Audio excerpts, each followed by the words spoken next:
party got started in Puerto Rico. Music, dancing, baseball. The Marlins and Mets collided in the San Juan series. And oh, what a show!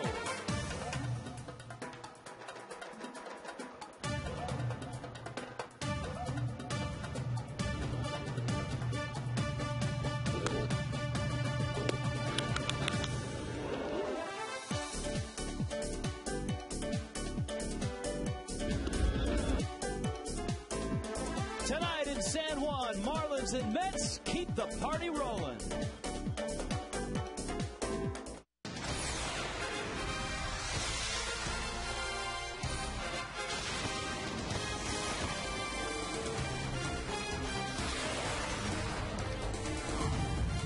Home for 3 days. San Juan, Puerto Rico, the San Juan series. The Marlins, the home team here at Iram Bithorn Stadium. The Fish winners last night. This would be game 2 of a 3-game series. What a great start. What a great spot. And last night for the Fish, everybody felt comfortable. Right at home, getting ready, smile pretty. Hey, get out of the shot, Uggs. And a rainbow above San Juan. If that's not a good sign, I don't know what is. Hi, everybody. Rich Waltz along with Tommy Hutton. It's hard not to start dancing up here as we hear the music. I can feel it. I can feel it. No, and it is a great thing that the Marlins and the Mets are here. But for the Marlins, the most important thing is cut through the pomp and circumstance and get a win. They did that last night. They did that, Rich, and I think a key to that was the meeting that Edwin had before the game to talk to his ball club about that. Hey, this is important. It's a lot of fun here. MLB has put this together, but the object is to win, and they did last night. On Marlins Live, Chris Coughlin said, baseball is a universal language. So Chicas dig the long ball as well, Tommy Hutton. Well, the home run is the universal language. Cody Ross, 7th of the year. And by the way, against Takahashi tonight, he's 4 for 6 with a home run. How about Chris Coughlin, number 5 on the year? He's hitting .378 in the month of June. Mike Stanton, hey, guess what? He broke his bat on that home run. He has 14 hits, 13 RBIs as a big leaguer. The Marlins and the Mets are going to throw lefties out here, and I think both might be a little apprehensive after watching the fireworks last night. Those 3 shots by the Marlins. Jason Bay hit a couple for the Mets. For Nate Robertson, it's his 4th start against the Mets. We've got the really good, the pretty good, and then the ugly so far in the 3. We start with the good at the top. Well, the good was back on April 7th at Citi Field in New York. The semi-good was during that 4-game sweep at home. That was on May 15th. And as Rich mentioned, the ugly was last time out in New York, 4 2/3, 7 hits and 6 runs. Big blast by David Wright in that game against Nate. Obviously, with the stuff that he has to have quality command. Hisanori Takahashi will go for the New York Mets. Takahashi is a guy that the Marlins have seen and the Marlins have hit in the past. Yeah, keep your eye on a couple of hitters that have had some success against Takahashi. Not a hard thrower. He'll use the changeup. He'll use his breaking ball. Cody Ross, 4 for 6 with a home run against Takahashi. Dan Uggla's 2 for 5, 2 home runs. So start the music. Let's start dancing. The Marlins and the Mets in San Juan. Native son Joe Espada. We'll visit with him when we return.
Stadium filling up. The Marlins and the Mets ready for Game 2 of the 3-game series. We head down below to Craig Minervini. Craig? All right, thank you very much, Rich. What a great night here for both clubs last night, especially the Marlins winning Game 1 of this series in San Juan, especially emotional for manager Edwin Rodriguez, we talked about, and also for third base coach Joe Espada, who grew up here, played baseball till he was 18 years, went on to have a terrific college career in Alabama and then a pro career. And Joe returned home. His parents got to see him in a major league uniform for the first time last night, and I talked with him about it.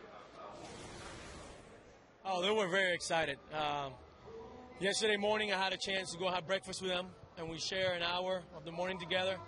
And they got here really early, like on 4, and they're like, Joe, the tickets are not here. I said, Mom, you know, you got to just be a little bit patient. There's a lot of stuff going on. They were excited to get out here, maybe take a couple of pictures prior to the game. So it was fun spending that game and watching them out there, you know, enjoying the game and us winning a ball game, which make it even more special. And all these Met fans here, too. What about playing in this ballpark? You had a chance to play many times, right? The winter leagues. For a 10-year run, at least in this ballpark. It's got a nice, fresh feel to it now. It's been renovated a little bit. Yes, actually the surface has changed through the years. Those walls used to be clubbed in like 10, 15 feet. Now it's, you know, back to where it first started when I first started playing here. The surface, this rubber added in the foul territory, so it's a little bit different, and I share that with the players, making sure that they knew how this place was going to play last night. I thought we came out here and we played well, and we reacted to the surface really well. But it's fun just being part of coming back here and as a major league game, you know, not just a winter ball. It means more when you're wearing your Marlins uniform and you're beating the Mets. So it was fun last night. All right, Joe Espada, looking forward to this game here tonight, and the Marlins are too. Keep the bats going after scoring 10 runs in Game 1. We'll be back with Game 2 right after this as we get going with the series, and the Marlins look for a series winner. Perhaps tonight, we got a shot at a sweep of the Mets. Coming up from San Juan.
Is a pleasure by AT&T. Find out what's possible with the nation's fastest 3G network. AT&T. Rethink possible. Look at that, Tommy Hunt. You can't escape the music, the vibe. I can't stop moving. The Marlins and the Mets. Jose Reyes stands in. Nate Robertson delivers. That would be strike one, says Adrian Johnson.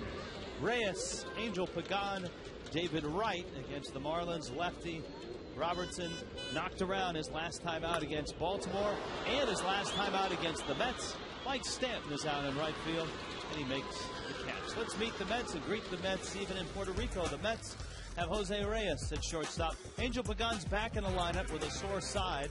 David Wright leading the National League in RBIs. Jason Bay, he's played 4 games here. He also played here as a Pirate. Look what he's done in this ballpark. Rob Barajas. Fernando Tatis, there's been a Fernando Tatis signing. Jeff Francoeur in right, Ruben Tejada's at second, Hisanori Takahashi hits ninth.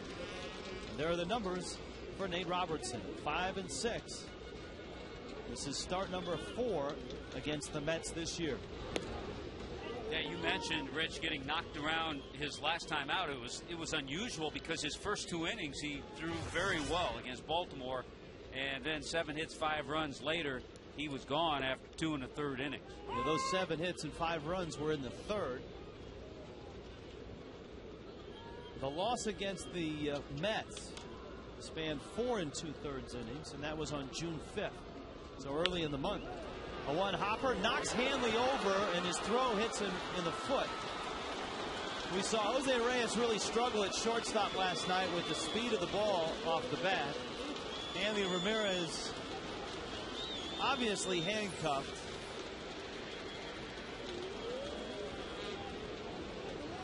Well, I don't know if I've ever seen that before, but you're right about being handcuffed. This ball takes him to his backside. He tried to make the throw, and as he tried to make that throw, the ball hit him in the foot. Kick save and a beauty. It's a base hit. Base hit for Pagan, a Puerto Rican native. Well, here's David Wright, and the numbers really add up for the Mets tonight with David Wright. .419 against lefties.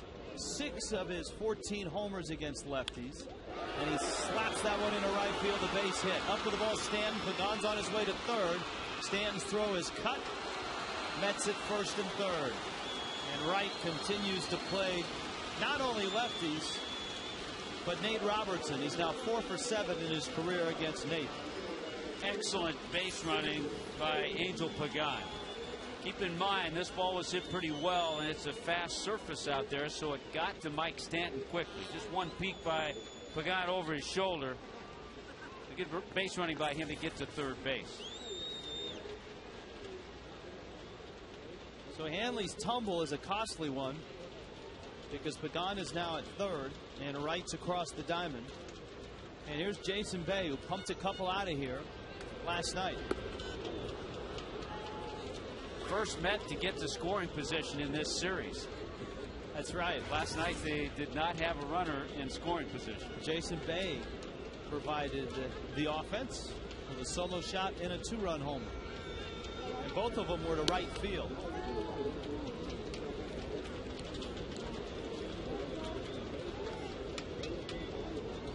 You see those numbers. One of the issues for Bay this year has been his average with runners in scoring position, just 237.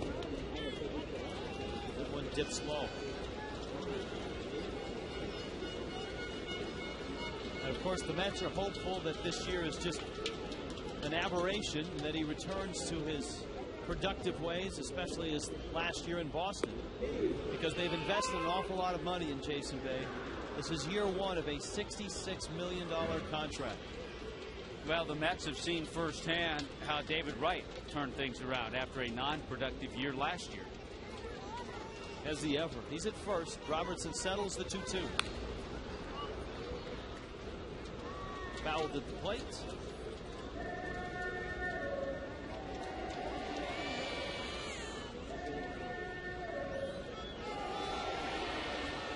Pagan back in the lineup. Last night, Jesus Feliciano, one of the other Puerto Rican players that the Mets have. Pagan is one. The Mets actually have 5 on their roster. Jason Bay hits a high fly ball, center field. Should be deep enough to score Pagan. Ross makes the catch. Here's the throw. David Wright is out. The run counts. The run crossed before Wright got to second base. Big news when we get back. 1-0 Mets.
wonderful news for Edwin. Before the game, Rodriguez said it would be great for the players if they find out, whether it's me or anyone else, who the manager is going to be. More for the players to comfort than him. But what news for him to get it here in Puerto Rico, his home. Well, you heard it first here. Edwin Rodriguez is the Marlins manager for the remainder of the 2010 season. And I would expect that the next step for the Marlins, Tommy, will be deciding what his staff will look like for the rest of the season. If it's going to continue on as the same. But he's handled this whole situation with class and with the humble attitude that he has. And remember, when he came on, he said it's either going to be a day, a week, maybe the rest of the year. Well, now we know it's the rest of the year. Here's the Marlins lineup. Chris Coghlan in left field. Gabby Sanchez still hot. Hanley Ramirez at short. Jorge Cantu at third. Dan Uggla at second. Cody Ross in center. Ronnie Paulino's hitting 9 of 10. Mike Stanton homered last night. Nate Robertson hits 9th. Here's Coghlan against Takahashi. Drops down a bunt, and it's a foul ball. Coghlan bunt last night went for a base hit, and it was in a situation where Chris wasn't told to bunt. He was just told to get the runner over. And both Coghlan and Gabby Sanchez drop down bunts in spots like that. And before the ball game today on Marlins Live, can we call him the new skipper of the Marlins? Sure. All right, the new skipper. And when Rodriguez said, for Coghlan, it's okay, but for Gabby, he'd rather see him swing the bat. And we saw him take Gabby aside last night, and you could almost sense he was telling him, look, runner at second, nobody out. I like the chances of you either getting him over or driving him in by swinging the bat. Especially the way Gabby hits the ball the other way so well. Coghlan, a little dribbler out towards Reyes, who has it, and fires to Tatis for the out. Check in on the Mets defensively. A few changes tonight. Bay and Francoeur, no change there. Angel Pagan in center. David Wright and Reyes. Ruben Tejada. Fernando Tatis gets the start over at first base. And Rod Barajas is behind the plate. You see the numbers on Takahashi. He doesn't throw hard. You see the little hesitation in the delivery. All 4 pitches, lots of changeups. So nothing overpowering, but at times that kind of pitcher gives the Marlins fits. He did face the Fish on June 6th at Citi Field. There's a strike to Gabby. Gabby checks in at 302, tops amongst National League rookies. 36 RBIs, tied for second behind Jason Hayward, who was put on the disabled list yesterday. Takahashi misses outside, but Gabby's atop a lot of other lists. Multi-hit games, he leads in rookies. On-base percentage, he leads.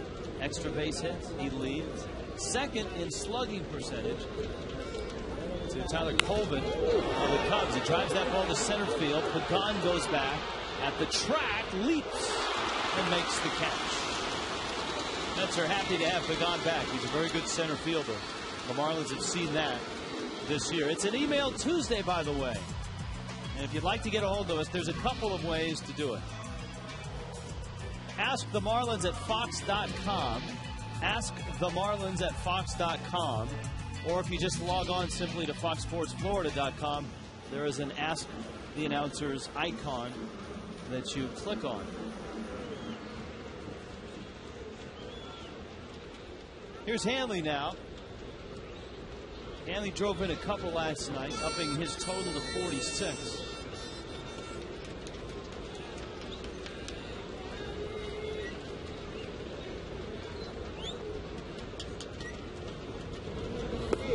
And a breaking ball from Takahashi is a strike. You think about it, Rich, and Hanley really hasn't gotten on one of those tears. 46 RBIs.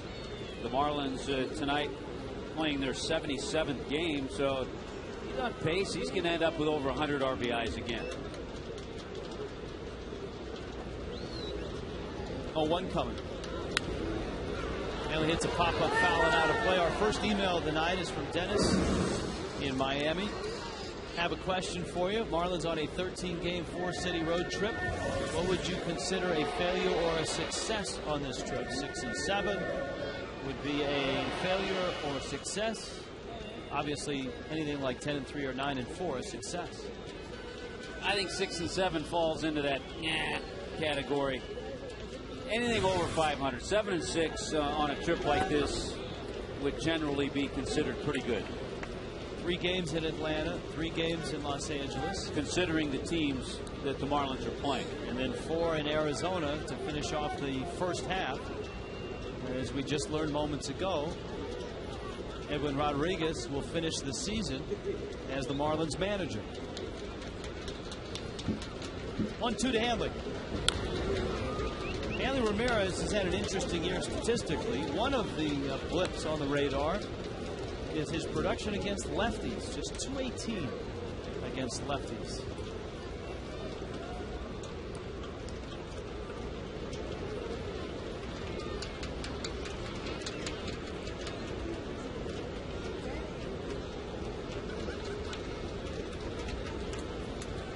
Takahashi's been used as both a reliever and a starter for the Mets this year.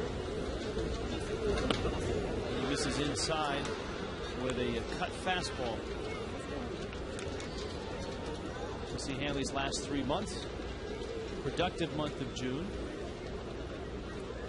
He's starting to hit with runners in scoring position, which is a great sign and an absolute must if the Marlins are going to make any kind of run in the second half. Broken bat roller to right. Fires across. And Takahashi goes 1-2-3 through the fish. In the first, we're going to the second. Scoreless, or 1-0 Mets.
In the 4th inning, it'll be interesting to get his take on the fact that the Marlins have named Erod as their manager for the rest of the year.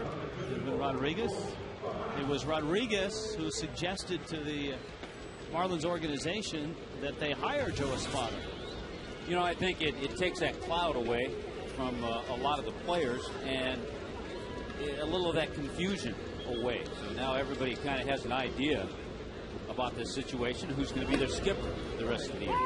Rod Barajas standing in. Fernando Tatis and Jeff Francoeur will follow. Barajas had a great start to the season. You can still see his production of 11 homers, 31 driven in. But he's cooled off a bit. Takes down low.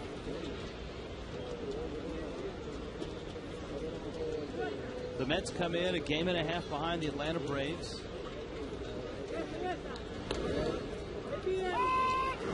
43 and 33 at 10 over. Nate's 1-2.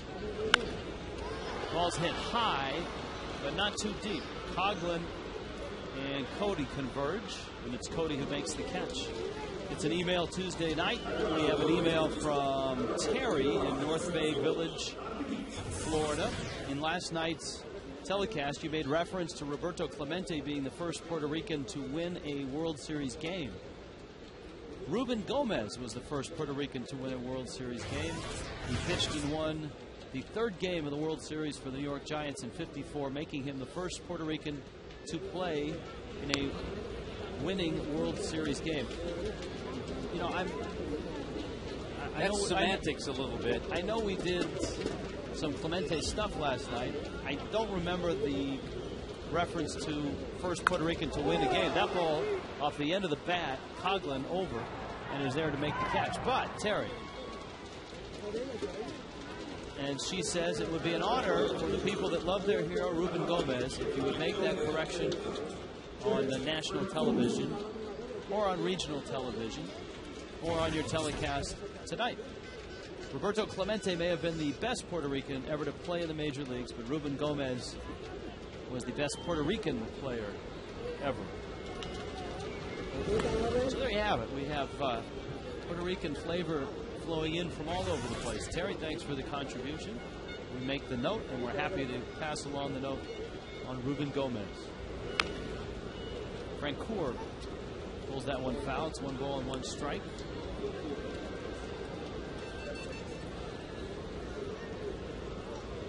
Ruben Gomez, 1954, 17-game winner for the New York Giants. To right, it's Stanton out there. And Nate Robertson with a 9-pitch inning. 1-0 Mets.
Bouncing to the Marlins dugout moments before the start of this one.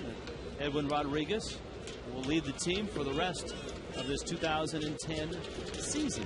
And so on an email Tuesday night, the Marlins come to bat in the bottom of the second, being the home team here in this series, trailing by a score of 1-0. Jorge Cantu, or as they call him here in Puerto Rico, Jorge Cantu, Dan Uggla, and Cody Ross. Fun to hear the public address announcer give everybody a little bit of Puerto Rican flavor as they come to the plate. Speaking of that, Nestor, one of our emailers, wants to know what's the Marlins' win-loss record in Puerto Rico dating back to the first series in which they played on the island. 0-2. Drives that ball in the air to right. Frank Thur is there, and he makes the catch. The Marlins all-time are 6-1 here at Iram Bithorn Stadium. 6-1. Baker Concrete Super Saturday includes post-game concert, fireworks, giveaways, autograph sessions, and more. Upcoming concerts include Hector Acosta, El Torito on July 17th, and Diddy on July 24th, 1-877 Marlins. What happened to the P? I think he's just Diddy now.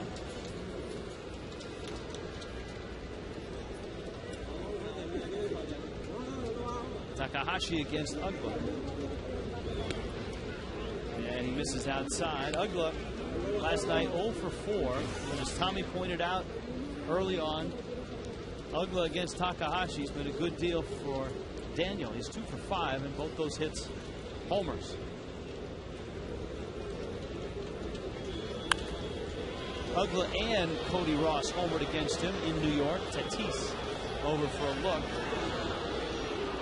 That was in the June 6th game in which Takahashi went 5 1/3 and was set to lose the ball game, but the Marlins bullpen blew a 6-3 lead late in that game.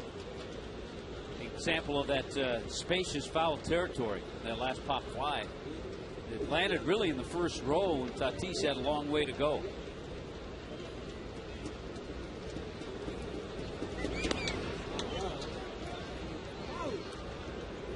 Guy like Takahashi, you can't get caught up in the hesitation. He has actually a couple of hesitations from the windup. One when he gets the glove up top, and then another one when he, there it is, one. Now there's the second one. Uggla was on that one and pulled it foul.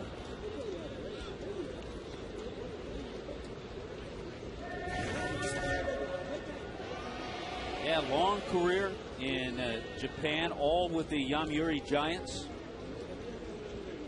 He'll use that fastball in and out. He's got a decent fastball, and the changeup he'll throw anytime.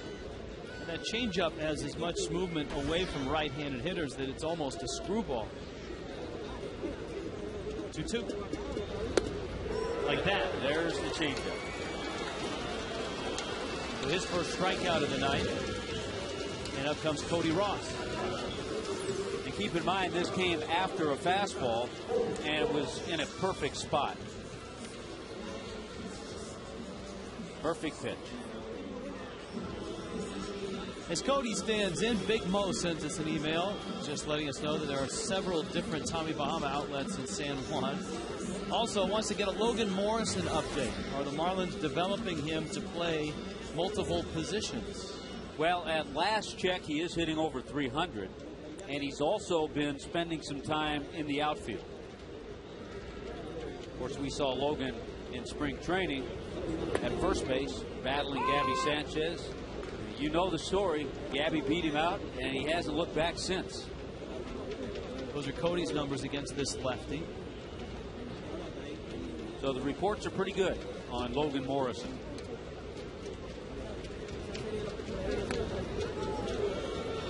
Oh, 2. Must be prospect night here because a lot of our emails have to do with that. How is Cameron May been doing? Joe wants to know.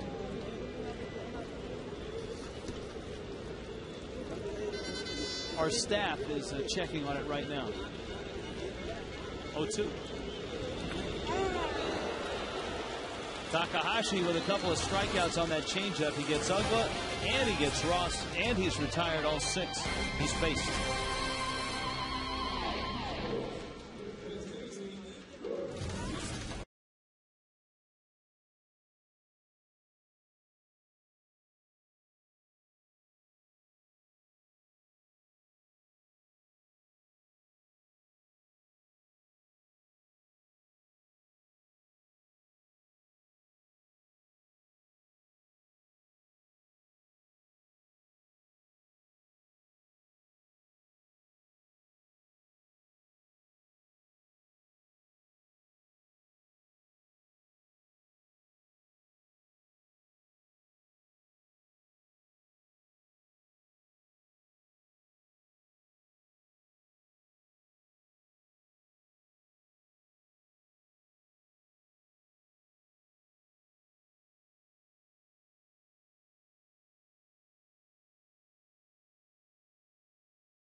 go back to last night, Jose Reyes, he had some problems. Hanley, even an attempt there, he bobbled, he made the play. How about R.A. Dickey after the throw? He slipped. And then remember Reyes again going to his left. That ball just got under him. And then tonight the ball hit to Hanley. I talked to 2 or 3 guys around the batting cage.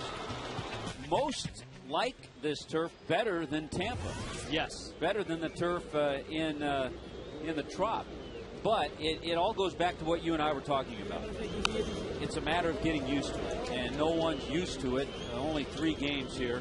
And so you'll probably see a little bit of that this series. Brian Barden said that it's better than most of the artificial surfaces he's played on. And that fall by Hanley was a costly one. It turned into a run for the Mets in the first inning.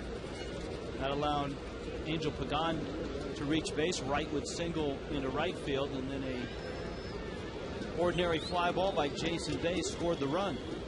Ruben Tejada is up. He takes outside. Tejada, Takahashi, and Reyes for the Mets.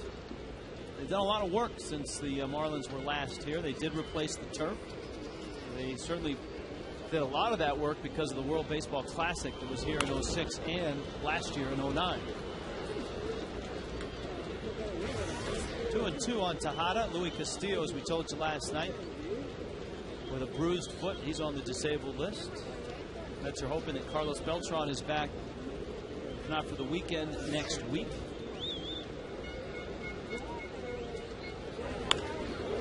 Line drive over Uggla's head. Stanton over to cut it off. And Tejada is aboard. This sets up for Takahashi to try to move him over on the bunt.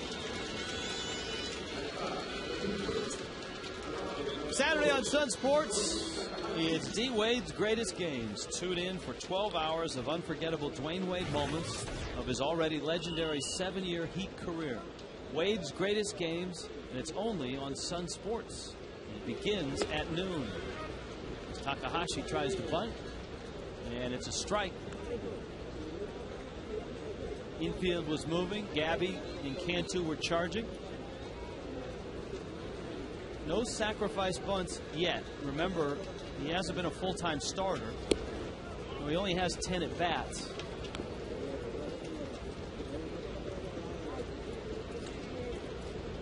And Jorge Cantu is really breathing down the third baseline, coming in on Takahashi. Drops the bunt down. Cantu pounces and flips to first. Tejada got an excellent jump and runs well. And so it really would have been a gamble had Cantu gone to second. Well, he had all his momentum going to the plate. He had no chance at all at second base. When you're a base runner in that situation, Ruben Tejada did a nice job. You get a nice lead, you shuffle off. As soon as that ball hits the ground, you're moving. And because of that, he got a great jump. So it's Reyes now with Tejada in scoring position. Last night we were counting the ways in which the Mets have put themselves back near the top of the division. And we talked about David Wright, starting pitchers other than Johan Santana. And we talked about Jose Reyes. And Reyes really has been on a tear. Since May 20th, his average at .350.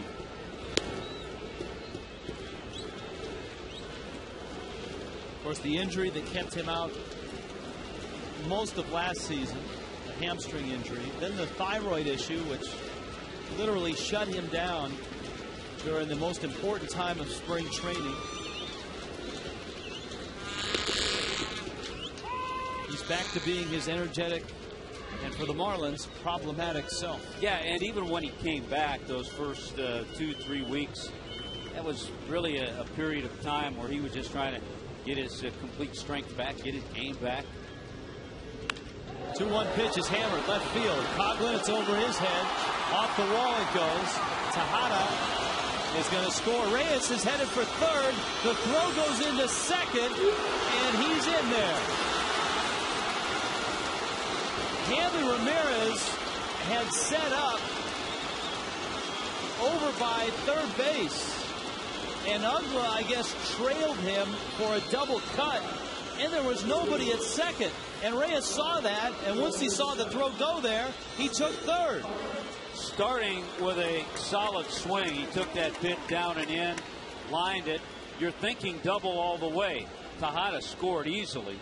And then Reyes, when he saw that take place in front of him, see, he sees it all the way and never stopped. The Mets tonight have had 3 different instances already where they've had tremendous base running. Pagan going from first to third on Wright's hit. Tejada, good jump on the sac bunt. And now Reyes. Do they score that a double and a fielder's choice? Do they score it a triple? He never hesitated around second base. Because of that, I'd have to say triple, but I don't know. We haven't heard anything official. You could share the error between Hanley Ramirez and Dan Uggla if you wanted. But that's not going to happen. I know. But a mistake by the Marlin middle infielders. And now this fly ball is going to easily score Reyes. So the Marlins have made 2 mistakes in the field, and both times it has cost them. And the Mets stretch their lead to 3-0. Angel Pagan delivers with a sacrifice fly.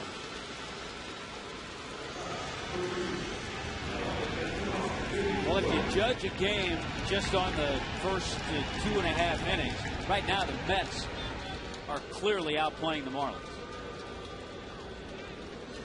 Here is Wright, who singled back in the first.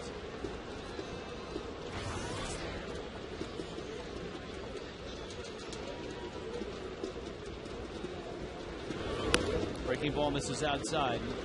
Michael in Plantation wants to know, how do you think the Marlins will respond to the news that Edwin Rodriguez is now the skipper for the rest of the year?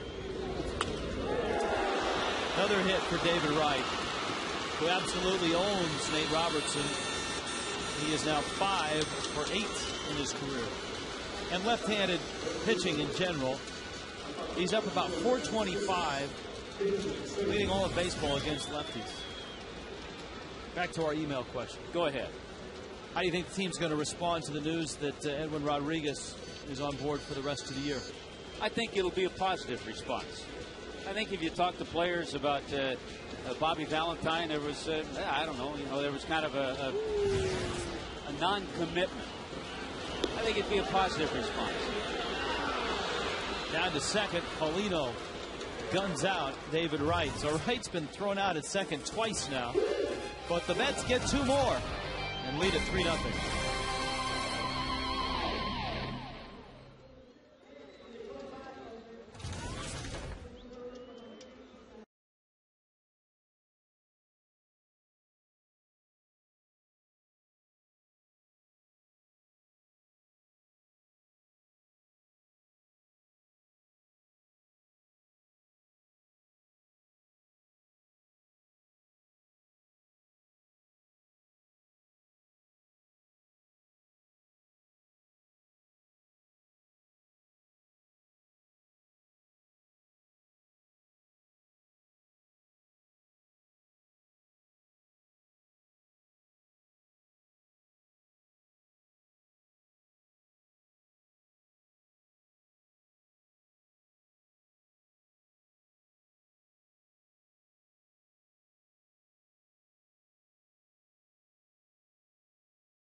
Hisanori Takahashi has himself a 3-0 lead. Ronnie Paulino, Mike Stanton, and Nate Robertson on an email Tuesday night. Ask the Marlins at Fox.com. And Rich, all of our research shows us that that was a double for Jose Reyes. So a double and a fielder's choice. Goes up on the throw. It goes to third on the throw. Gabe wants to know, and he notes he's a big Marlin fan in Tampa, are the San Juan Series t-shirts available for sale anywhere online? Also, are the Marlins planning to bring Bobby Valentine on in any capacity? Cheers. That's from Gabe. Gabe, we have another email that just followed that one. No comment, and that's from Bobby V in somewhere in Connecticut. No, I'm just kidding on that one. Hey, by the way, I don't think you can totally rule out after the season ends and the club assesses the position of Edwin Rodriguez.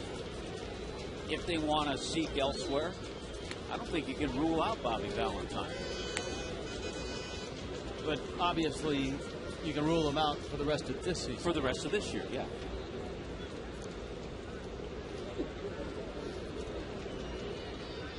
Paulino goes after a hanging breaking ball and sends it out to Pagan in center. And he makes the catch. Our staff tells us that they haven't seen the shirts online yet, but I would continue to check on MLB.com. And usually, whether it's World Baseball Classic shirts or any Major League Baseball merchandise, stuff like that does go for sale online. We'll ask around though. Here's Mike Stanton, who homered last night, a 3-run shot. And for Stanton, both of his homers have been quite productive. A grand slam and a 3-run homer. Yeah, and that's why Mike Stanton, with 14 hits, has 13 RBIs.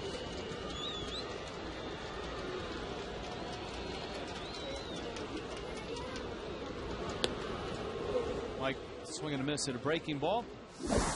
Remember, he hit that line drive to Reyes the at bat before this. And he actually broke his bat on this swing. Yeah, that's amazing, and that's an indication of the kind of strength that he has. Got a fastball, and he pops it up. Reyes and Wright will fight over it.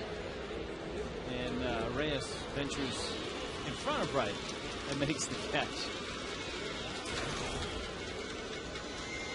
So a couple outs, and Nate Robertson is coming up.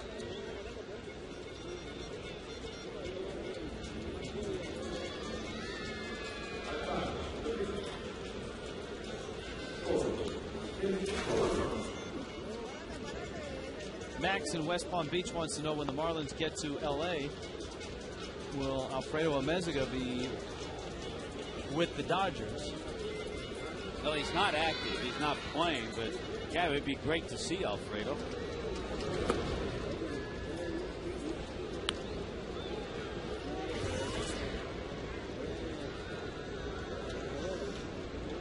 Robertson up there with the count 1-0. Maybe we could relive the Amezaga play just in his honor as we travel to Los Angeles. Or to drive ratings. Quite honestly. I think we're going to do that on the West Coast swing. I think the Amezaga play, which is safely tucked away on the 10-run reel right now, might make an appearance. That's out. The count is 3-0. We'll be visiting with Joe Espada coming up in the top of the 4th. So if you have any questions for Joe, send them in. Ask the Marlins at Fox.com is our email address.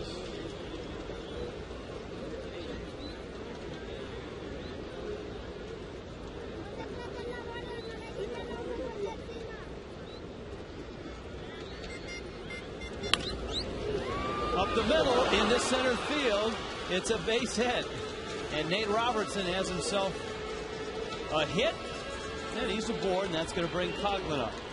Well, first one tonight for the Fish. A comfortable at bat for Nate. Left-hander. Not too hard. He's not going to give him that change up too often than he gives to the other hitters.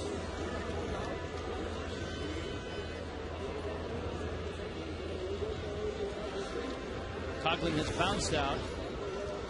Chris had a couple hits last night, including a solo homer to right. Been a great month of June as June winds down. Coughlin first in the major leagues in on-base percentage in June, and a .378 average. Takahashi misses outside. I think the other number two important to Chris is the on-base percentage in the month of June, .460.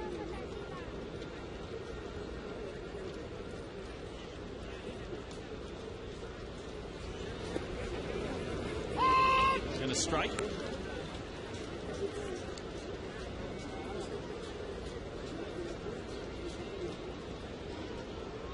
Takahashi's last start against the Tigers, and he lost that ball game 6-5. The Tigers lost Joel Zumaya to an awful injury last night. We saw the highlights of the hard-throwing Tiger come off holding his elbow. He suffered a fractured elbow last night. He's out for the season.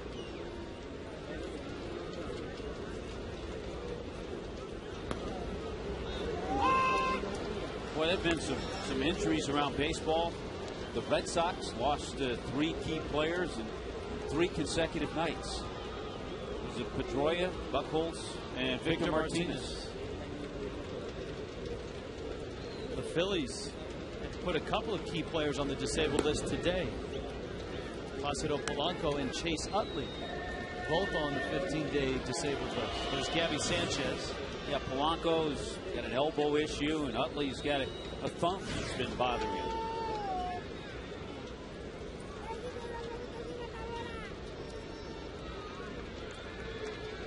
3-2 pitches outside, and Coughlin is aboard. Our next email is from Roy. Tommy, he says, your email Tuesdays suck. Why do you guys answer such stupid questions on the air? All right, Roy, give us a good one then. It takes away from the game. Thanks, Roy, for your input on that. Oh, I thought Roy had a question. No, that's just a statement. Brandon wants to know. What's only for questions then? What's Get with the program, Roy. Easy there, partner. Brandon's question. What's with all the Jason Hayward hype? He's hitting .252. He gets constant attention from the national media. He's in line to start the All-Star game. Meanwhile, no one ever seems to mention Gabby Sanchez. See, I love that question. See, I love that question. Rolls it into left. You're not going to score Nate Robertson on a play like that. Well, here's what happens in the game of baseball. You have all the hype in spring training. It goes back to the middle of March where everybody was talking about the 20-year-old Jason Hayward, and rightfully so. He got off to a tremendous start. He's cooled off. He has an injury now, and he's on the disabled list. But let's not forget about the other people involved. Let's not stay with Jason Hayward. To be honest, should he be voted into the All-Star game this year with those numbers? No. And we'll see what happens. And in terms of Rookie of the Year, you can see the Sanchez, Davis, and Hayward on there. You can also throw a couple of pitchers on there. Not Steven Strasburg, by the way. You could, though, throw him on. Not for the All-Star game, for Rookie of the Year, though. Well, he's not there yet. Yeah, not there yet. Jaime Garcia has 7 wins with a 2.27 ERA. Mike Leake, don't forget about him. He made the jump right from college to the big leagues. His ERA is under 3, 2.92. Bags loaded. Hanley's up, and he takes down low. A big moment for the Fish if they can get it on the board. Remember, Nate Robertson started this thing with a single. Coughlin walked, and then Gabby singled.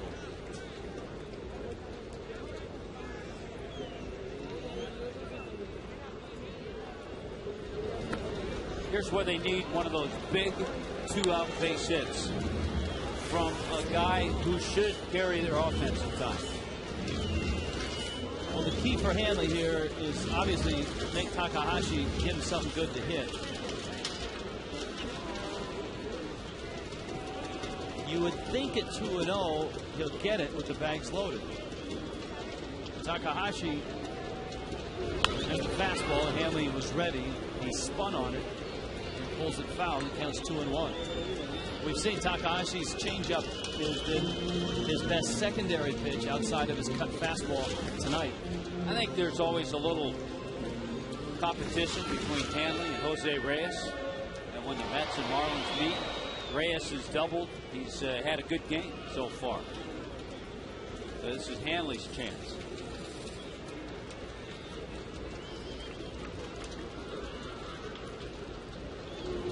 Hanley drives it left field and deep and gone! Grand slam! It's Hanley's chance. And the Marlins jump on top with one swing from Hanley Ramirez. He likes the competition. He's very close with Reyes. They have a lot of fun before the game. And Hanley Ramirez has taken an edge on him tonight. His 4th career grand slam.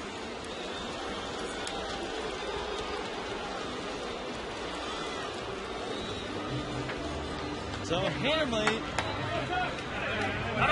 his 12th homer, a grand slam, and just like that, it's 4-3. And it all started with a 2-out base hit by Nate Robertson.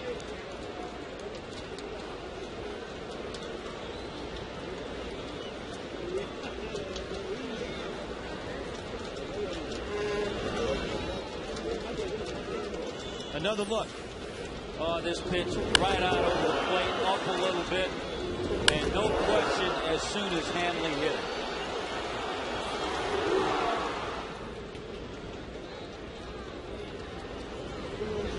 You know, the other keys, Tommy, in that at bat by Hanley, the first 2 pitches that Takahashi threw were changeups that he took. And those are pitches that, whether he was anxious or pressing or trying to do too much, that earlier in the season, in a spot like that, Hanley would have wailed that. Cantu takes inside, and it's 3-0.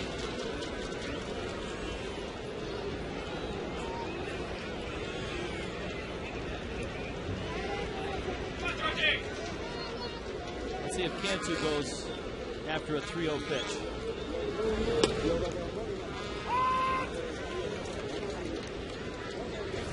Three and 1. It's been a tough June for Cantu. His average around 210. His 4 for his last 48. Drives that ball to right center field and hit it well. Pagan is going to watch it bounce against the wall. Cantu racing for second. And Georgie's got himself a 2-out double. Well, the bats have come alive here. Some solid swings, solid at bats. Cantu's 19th double of the year. Always good to see Georgie take the ball into right center that way. Dan Worthen, the pitching coach for the Mets, is on his way out to the mound. We go back to our email bag. And again, if you'd like to get a hold of us, ask the Marlins at fox.com. Or ask Roy. It's going to stick with you for a while. You got to let it go, partner. It's not healthy. All right. From West Palm Beach, Greg has this question. On nights like last Saturday, where you can't broadcast the game because of Big Fox, why don't you guys just move the game to Sun Sports? Well, the problem is that nobody across baseball can televise a game in the Big Fox window. And normally the Big Fox window is 4 o'clock Eastern. The Marlins are actually on Big Fox this Saturday in Atlanta, 4 o'clock Eastern. But nobody around baseball can televise a game, so we would be unable to move it to Sun Sports. Uggla hammers it, left field, deep, gone! Even in Puerto Rico, se llama Dan Uggla!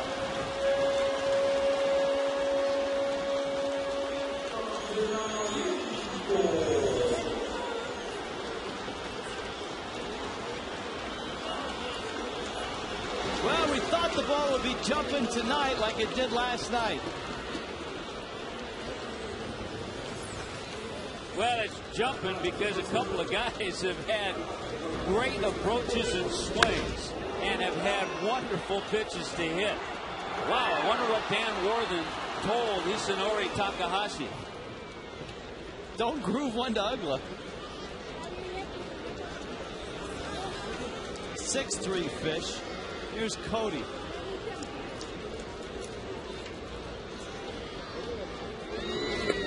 remember, the Mets are carrying just 11 pitchers.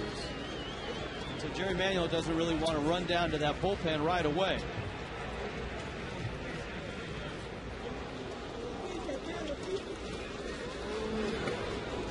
Boy, Dan Uggla now, Rich, with 15 career home runs against the Mets. Look at the wind. It is actually blowing in at a pretty good clip from left center. Uggs and Hanley turned that wind around.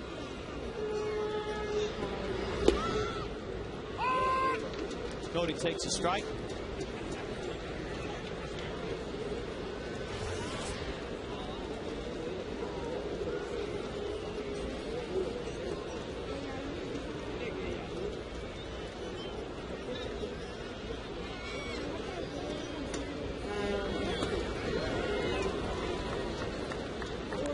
Two and two.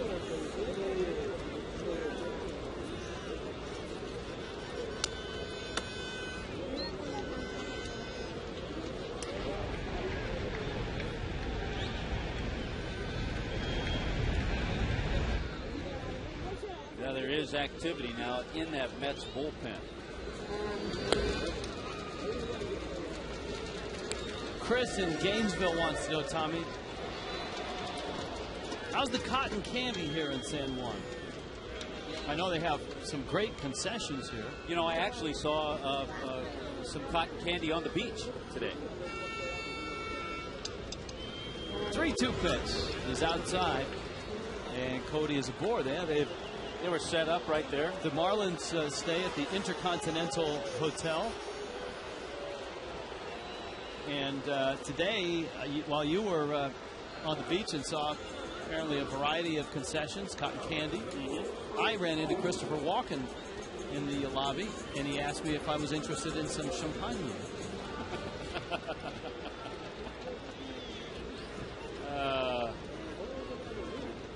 Or was that the Continental, not the Intercontinental? It was not the Intercontinental. It was the Continental.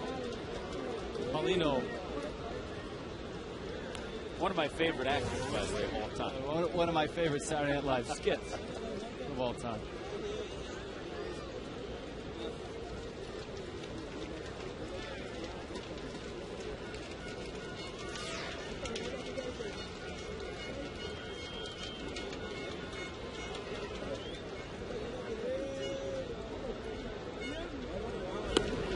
There's a strike. Yeah, all right, you talk about the beach. Here's the beach. This is Jim sitting in his condo in Waikiki watching the broadcast on MLB.com and says, you guys are pretty cool. I'm a Mets fan, and I want to know, speaking of the Mets, is Ike Davis okay? Did Jerry Manuel just give him a day off? Well, I think he's a couple of reasons. Lefty on the mound in Nate Robertson. He wants to give Tatis some at-bats. And Ike Davis is, I don't want to say struggling, but he's not as hot as he was about a week ago. And Jim points out Ike hasn't had many days off since being called up.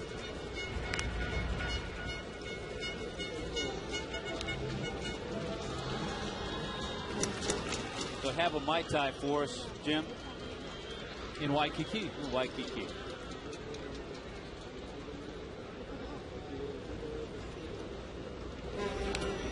Paulino fouls it.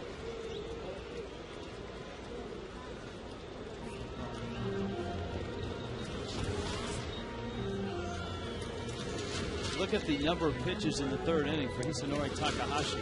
I'll tell you what, Ronnie Paulino started this inning making an out, hit a fly ball to center field. He wants to keep from being that guy who makes 2 outs in 1 inning.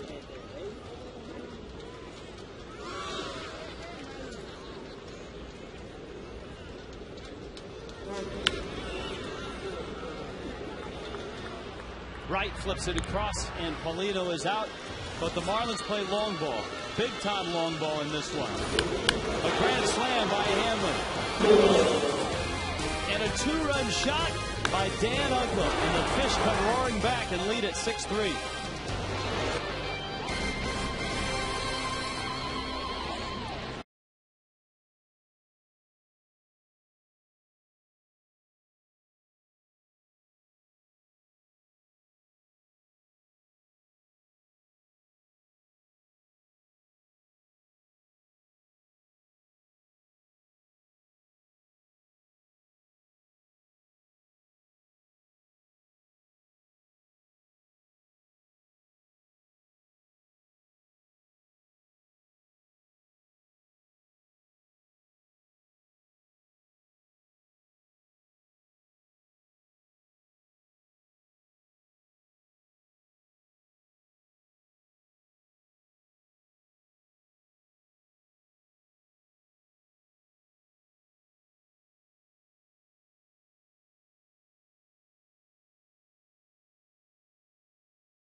2 nights, had a chance to learn a little more about you and your history here in Puerto Rico. Here's the first pitch from Nate Robertson. Is this breaking ball that misses inside. What's it been like for the 2 days just to be back home? No, it's been great. The energy in this, in the place, and having time to spend time with the family, it's been great. But you know what? It's more satisfying seeing the guys out here and playing hard, and hopefully we can win the series here. Robertson's 1-1 to Bay. Joe, you have a good perspective down there in the dugout when Marlins owner Jeffrey Loria came in and announced that Edwin would remain the manager now the rest of the year. What was the reaction in the dugout? It was great. You know, the guys really reacted really well, and Jeffrey came down and relayed this great news, and he was upbeat about it, and he was really happy. He looked like he was excited about it, like he was really sure of the decision he just made, and that was really cool. And the guys, like you see, just came out swinging the bat and excited about the whole thing. No swing, and Bay is aboard. Joe, what has Edwin Rodriguez meant to you in your career professionally as a coach and manager? He's been like a father to me. He's been a mentor in my coaching career. He was the one that I came to, and when I wanted to get into my coaching, and he's the one that made the phone call to the Marlins, and they gave me an opportunity. So I play under Edwin. He's just a great man to the community, to baseball. Things that he's done in his career, they're amazing. So I'm just happy for him, and this couldn't happen to a better person than Edwin. Let's talk about coaching third base. It's really a skill that not a lot of people have, and to do it at the big league level, the learning curve for you seems to be very short because you've done a very nice job at it. Who have you leaned on for advice? Where have you gone to get your instruction? Well, Edwin is one of them. He's coached third for minor leagues for a long time.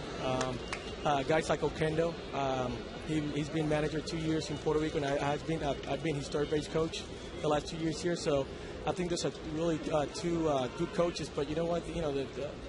When you really learn is when you get out there and you start making decisions on your own, and you see what happens out there and the preparation that you got to get into it. So the best experience is actually being out there and doing it, and I'm just excited that the organization gave me an opportunity, and I'm doing a nice job so far. So. The thing we like is that you really have a nice aggressive way where we're showing a little footage, but I also know that you spend time. I mean, it's not just like you go out to the third base box and have to coach. You spend time before the game surveying different fields, and you got to know the players, the outfielders, and all that. Yeah, there's a lot of stuff that goes into it. You got to know the outfielders. You got to know, how fast the infield grass is, the outfield grass is, where they're playing. Sometimes these guys, they move prior to the pitch being thrown. So I got to take a peek out there right before the pitch is thrown, just in case they move. Just right before, Frank Coor is very good at that. I take a peek out there, and then all of a sudden he just takes 2 steps to his right, and all of a sudden, the ball is hit. And I'm like, wow, he wasn't, So I got to be prepared for a lot of stuff. So. Good breaking ball by Nate, and it's a strike to Tatis, who turns around and is questioning Adrian Johnson. Nate Robertson, and the Mets got 3, not by all of Nate's doing. The Marlins made a couple of defensive miscues behind him. Got in on him. Nice pitch. Hanley, a running throw. Joe, keep up the good work. Welcome home. Congratulations. And get out to third. It's time to coach again. All right, fellas. Thank you. All right. Thanks, Joe. Shutdown inning. 6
and by Salt in theaters and your dinner table July 23rd.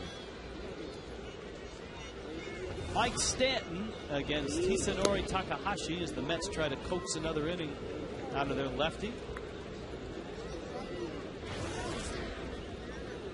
Stanton popped out back in the third. The Marlins last inning scoring 6 times. The grand slam by Hanley. A 2-run shot by Uggla, and it all came after Takahashi got the first 2 outs. Nate Robertson with a base hit.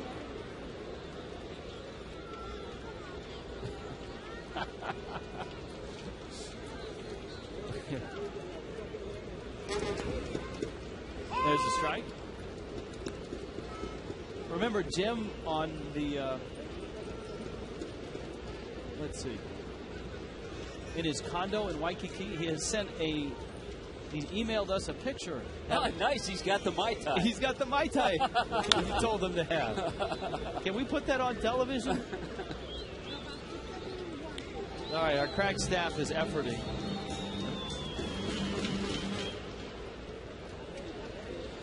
And they'll get it as soon as they can. It's 2-2 coming to Mike Stanton.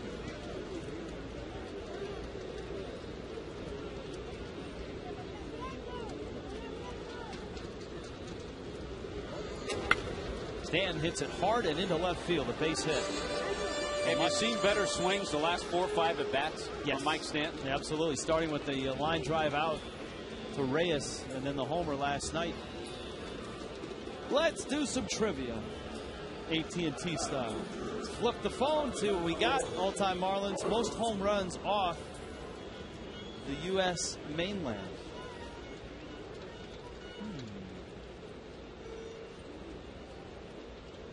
Have to go back, obviously, to when the Marlins came here to play the Expos. Robertson sets down a bunt. Takahashi's going to get the out at first. And you'd have to include Montreal, Canada, outside the U.S. Oh, he said outside. That's a trick question. It's off the mainland, right? I mean, that Canada is the mainland, isn't it? Part of the it's part of North America. All right. So we're having controversy already. Yes, a semantical argument. The crack staff is wrestling with themselves in the truck right now over mainland and outside of the U.S. So which is it? Outside of the U.S.? All right, outside the U.S. And Puerto Rico is being counted as outside of the U.S., even though semantically, or actually, it's a territory and part of the U.S. We've made a mess of the AT&T trivia question. Still confused. Here's Coughlin. Still takes a strike. Still thinking about that Mai Tai.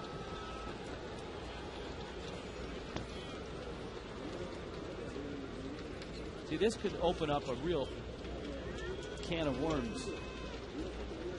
Coughlin has walked and bounced out. Because if we put Jim and his Mai Tai on, what about the guys in Gainesville that crack open a cold one every time we say crack staff? Boom, there they go again.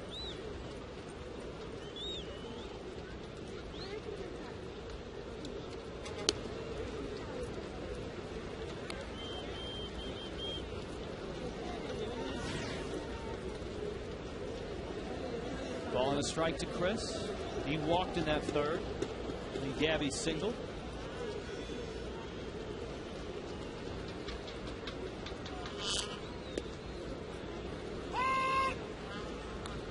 Adrian Johnson is kind of like Jim Joyce Jr. in calling balls and strikes. Jim Joyce, you go back a few years, a little Dutch Renner, but certainly you know when he makes a strike call.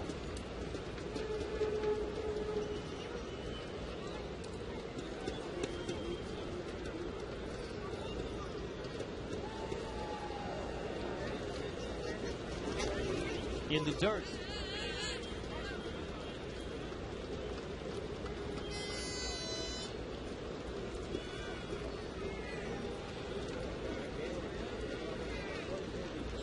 I think you're right about Jerry Manuel's bullpen, though, because he does have 11 guys. He also knows that Takahashi's due up next inning, so he would love to to at least get him through this inning. Coughlin fouls it off. Back to our email bag. It's from Daniel, first-time emailer, longtime fan.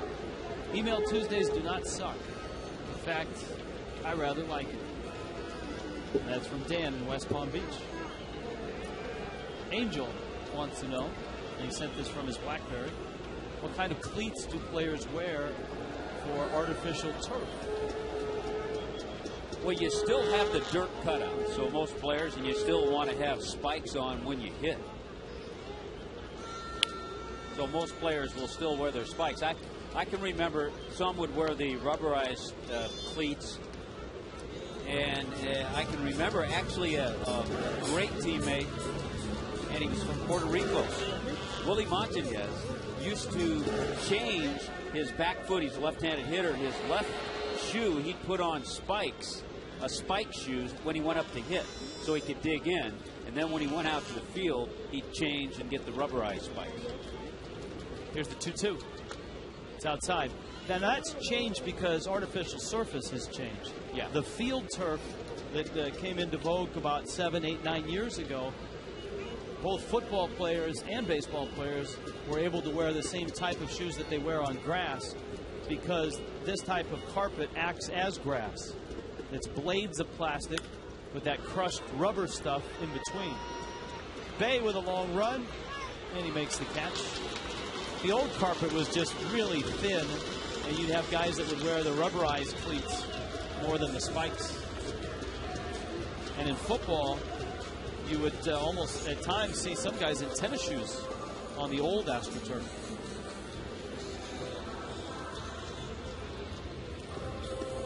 Here's Gabby now. He is 1 for 2.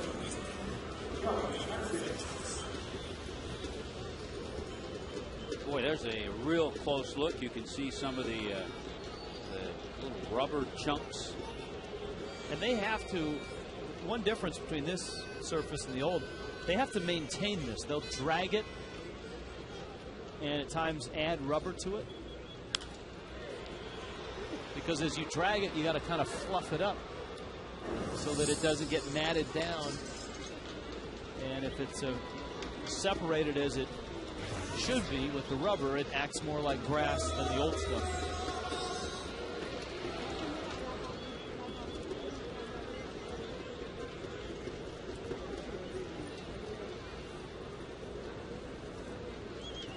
Stan still waiting for deliverance at second. Marlins have had a nice series. 3 for 4 tonight, 8 for 13 in the series with runners in scoring position.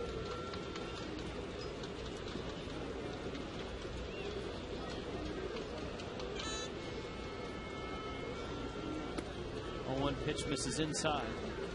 Jan Lexus presents our leaders of the game. Highest average.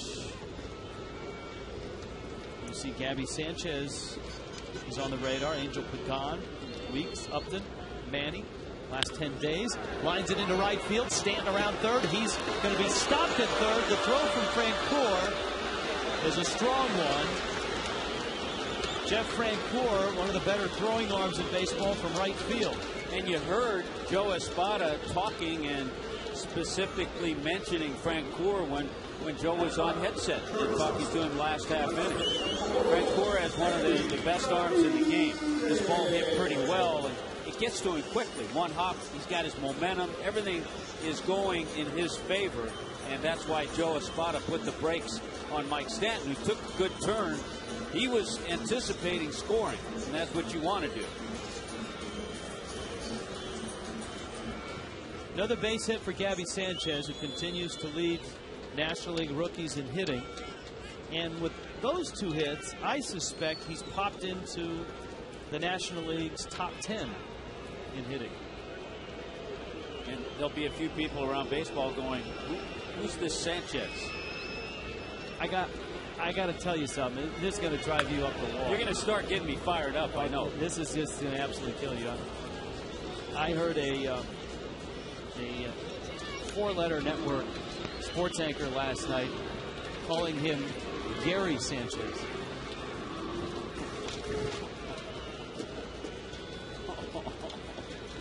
that four-letter network wouldn't have to be doing the game tomorrow. Wouldn't have to be doing the game tomorrow. Yeah, but the guy they've got doing the game is one of the best in the game. Yeah, he's our pal. He knows Gabby. And that's Boog Shambi. Yeah. So you'll be in capable hands tomorrow night with Boog. Thank goodness.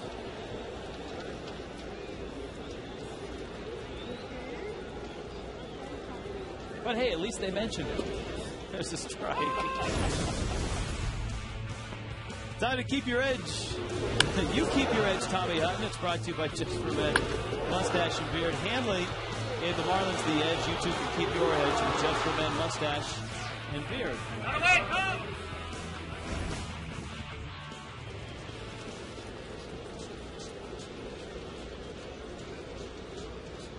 Gabby and Stanton on the corners.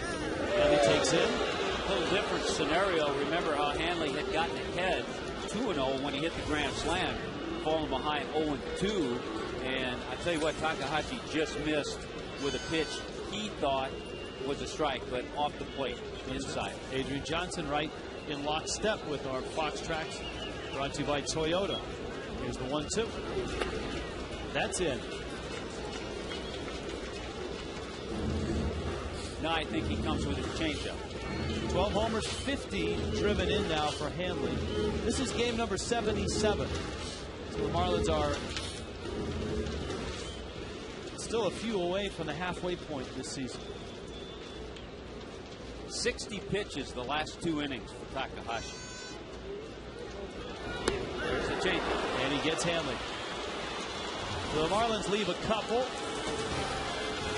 Jeffrey Loria will be joining us shortly.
Reported on in the first inning, naming Edwin Rodriguez manager for the rest of the year. First of all, the decision today, why? I felt that it was time to settle the issue. Edwin is known to our players, done a nice job so far. He certainly is deserving of the opportunity, and we're going to do it. And it's also very important to me that our players are primary, and the players were kind of calling out for that without ever saying anything, and I felt it, and we decided that we were going to go with Edwin the rest of the year along with the rest of the staff. In dramatic fashion, I mean, right before the game, you kind of huddled them up and gave them the message, and that had a statement too, huh? Doing it that way? Well, it was important to me to do it with the players. I always say they're the most important parts here, and they've got a sense that they have a stake in all of this, and if we're going to be successful, they had to know about it. And I gathered them in the dugout 2 minutes before the game and told them what I wanted to say. Jeffrey, everybody's been reporting the courting of Bobby Valentine. Would you still consider him a candidate in the offseason? There are no decisions till the end of the year. And It's wide open. There are many candidates. There might be many candidates, including Edwin. We'll wait and see. But the most important thing is that we're going to finish the year just where we are, and then we'll wait and see. One thing I think that fans should know is by keeping Edwin Rodriguez, there's no throwing in the towel. You like what he's done so far. He seems to have a great feel for the game, and that's a big reason to keep him. Well, the response of the players when I told them, which was basically a standing ovation in the dugout, said it all. They were very happy with the decision. Thanks, Mr. Loria. You're very welcome. All right, guys, back to you. And he's got the Marlins up right now by a score of 6-3. Well, how about the whirlwind week Edwin Rodriguez has had that started with his being named interim manager, then coming home to Puerto Rico, and then being named manager for the rest of the year. I mean, he got a phone call literally after a game in New Orleans and said, you need to be on a flight in the morning to Baltimore. We need you to manage the team. And his world hasn't stopped spinning since. But I do think, in my opinion, there has to be some more tweaking to the staff as far as coaches. These guys are good baseball people, but a lot of them have been instructors in the minor leagues and haven't the knowledge of the other teams, the teams that Edwin's going to be managing against. Yeah, the nuances of the Braves. Of what are the Diamondbacks like in their ballpark? Tejada fouls it off. The Marlins, of course, are going to Atlanta, are going to Los Angeles, are going to Arizona on this trip. Tejada single back in the third. Robertson gave up a single run in the first, and then a couple in the third inning. A soft liner finds its way into right. Very similar to the base hit that Tejada got back in the third inning. Back to our email bag, Justin in Boca. Question for your crack staff. Was Hanley's Grand Slam the first in San Juan in a major league game? If not, who hit the others? It's the fourth Grand Slam in San Juan history, according to crack staff. Brad Wilkerson for Montreal in 03, Javi Lopez for Atlanta in 03, and A.J. Pierzynski for the Giants in 04.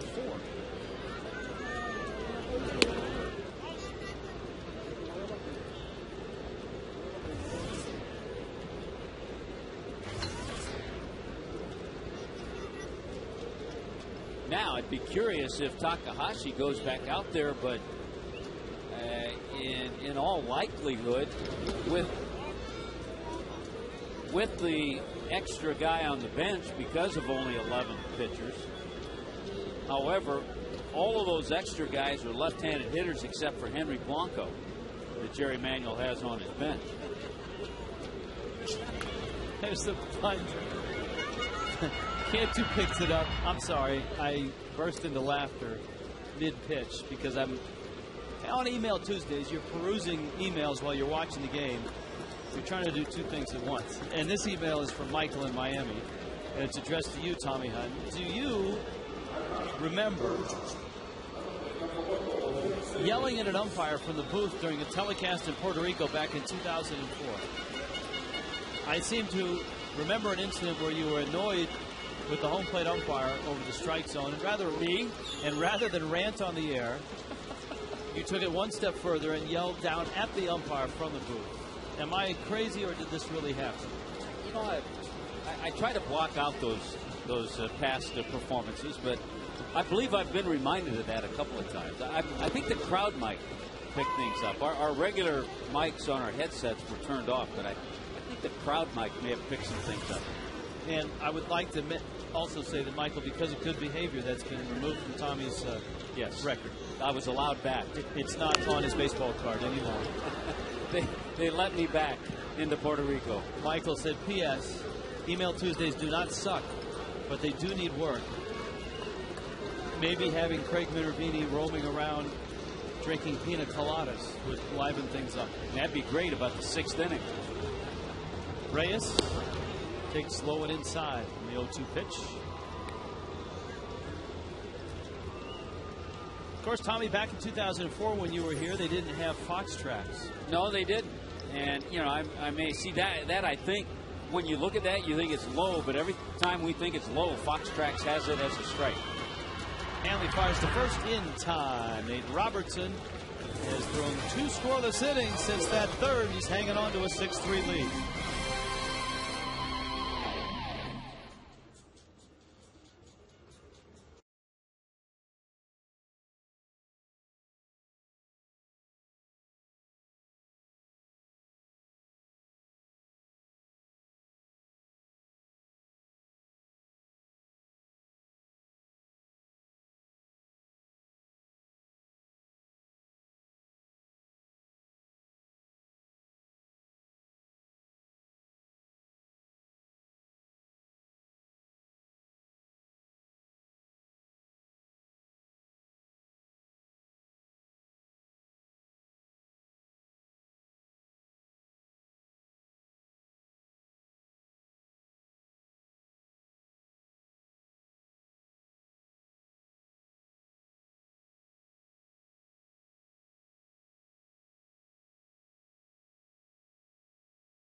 Email Tuesday, Rich Waltz, Tommy Hutton, Craig Minervini, John Sulzer is our producer, Jim Holly, our director, Ken Lee, our graphics coordinator, our entire Fox Sports Florida crew, working hard here on the island to bring you Marlins baseball.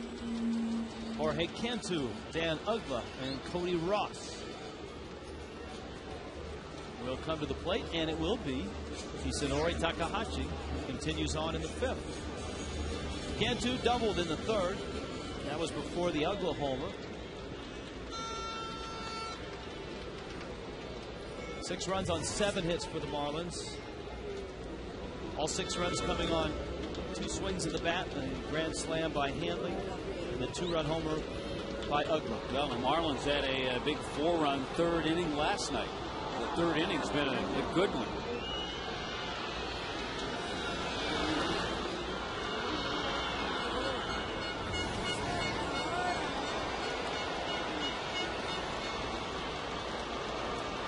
Even though we're in San Juan, we haven't heard from Juan in Costa Rica yet, who's been emailing us this past week.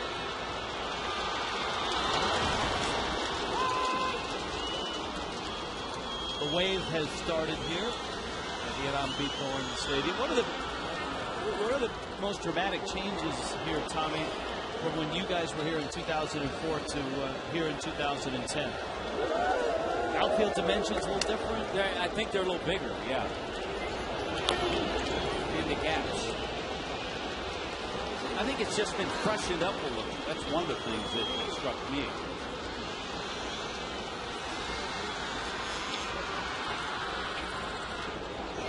We've had a lot of Puerto Rican emails tonight. Fernando from Jacksonville says he's really happy for Edwin Rodriguez. Here's the 1-2. Little tapper. Back to the mound. We'll get back to Fernando's email after we answer this trivia question. AT&T trivia question. We've had so much fun, I forgot the question. Most home runs outside the U.S. Dealey, yeah. So obviously we're throwing in Canada, and Montreal, Toronto, any games played up there. The D-League. Here's Uggla, 2-run homer in the third, and he is struck out. By the way, Dan Uggla, with his home run last time, number 136 in his career, now stands 2 away from Miguel Cabrera, second on the all-time Marlins list. There's that list, and Mikey Lowell at 143. We would love to see Uggla stay healthy and break that record this year. Fastball up and in. The other interesting thing about Uggla is this. In his career, he is 3 for 7 against Takahashi. And all 3 hits are home runs. Yeah, that's amazing. Look at the numbers. 1543. What's his track record? 30-90 over the course of a season. Good chance he'll be there again this year.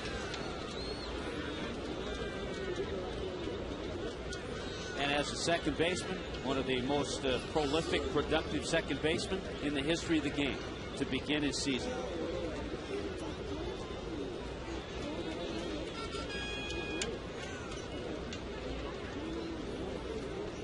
Here's the 1-2.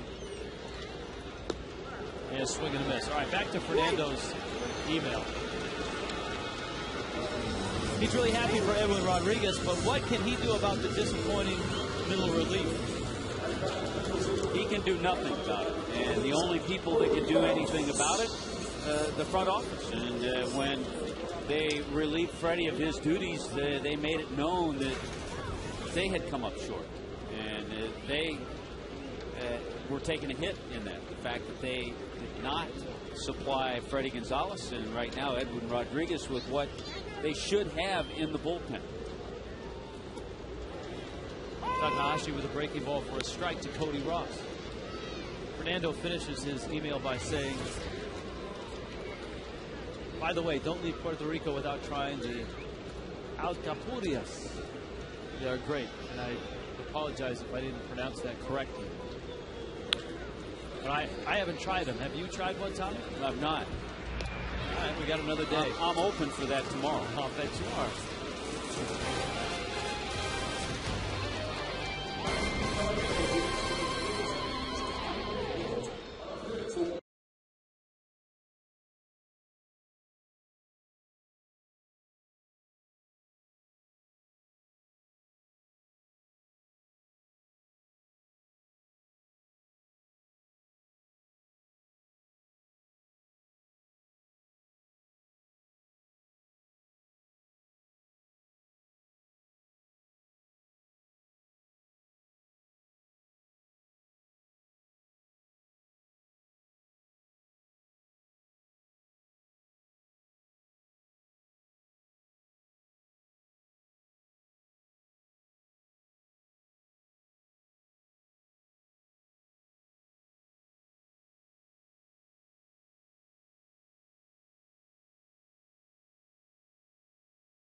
How you doing?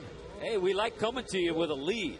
Well, yes, sir. What a reaction tonight, huh? What about those bats? You know, he's hot in Puerto Rico, but hotter are those bats This has been quite a night. I mean, it started with Edwin Rodriguez finding out that he will manage for the rest of the season. I think that is a great news for him and for this island, you know, for all the fans here. You know, the first Puerto Rican manager that now knows is going to be the rest of the way managing the ball club. And I think that we've seen the reaction of the fans and the reaction of the players. I think it was great. All right, Rich, you have a question for Cookie and Tony. Yeah, we just had an emailer wanting to know if we have tried the alcapurrias. I don't even know if I'm pronouncing it correctly. How did I do on the pronunciation? Alcapurria, you're doing great, yeah. That's the way it is. What are they? They are they fry it. I mean, it's like a potato. Potato. You know, they stuff it in with beef and different... beef and different stuff. But it's great. They're great. I love it. They also make it out of yuca, which is a root, you know, like a potato. Right. Also. Delicious. Very good. All right. Well, we're in. And as a matter of fact, we should take some of those back to the United States. If we can hit this way, I will take about 5 dozen of those things back to Miami. This guy is eating alcapurrias already. I know Rodriguez, Edwin give him some alcapurrias. You can put them in the Kentucky Fried Chicken bucket. Hey, all the family. No. Let's keep the chicken in this place. All right, guys. All right, guys, have a good show. You bet. Take care. All right. Cookie Rojas, Tony Perez. I can't tell you how nice it is to be able to, both on the air and off the air, ask questions of Cookie, of Tony, and it seems like Andre Dawson, just about every day. Jeff Conine. Yeah. I mean, stuff will happen in a game. Where is Niner, by the way? That's a good question. I know Hawk's busy. Hawk's getting prepared for the induction ceremony in Cooperstown. But where the heck is Niner? I'll text him and see where he is. But being able to lean on those guys, yes, with any question about, hey, what do you think of this guy? What did you think of last night? What did you think of the situation the other night in the ball game that we watched on television? You know, stuff like that. It's pretty cool. David Wright has a couple of hits off of Nate Robertson. Rich, by the way, we've gone in many different directions, but it's pretty cool the way Nate Robertson has all of a sudden taken this game in the 6th inning. I mean, he got himself a lead, but after that 3rd inning, when the Mets scored a couple of runs off of him, he's given up just 1 base hit. 1-2. Look out. Chip Hale. Played on a national championship team at Arizona, then in the big leagues with the Twins. And shows good reactions there.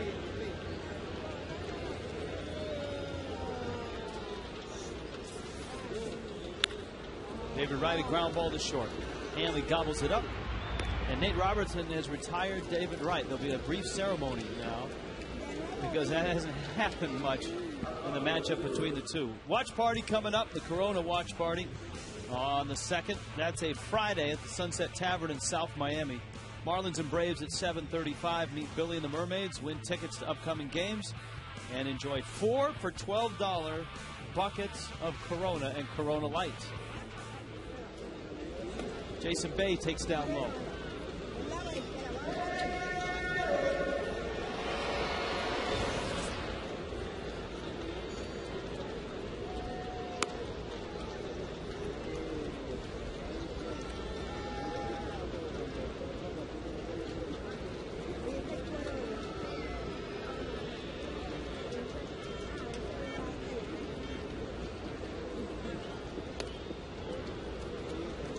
Bay with a rip. Good fastball there by Nate, 88. He's just cruised over 80 pitches now on the night.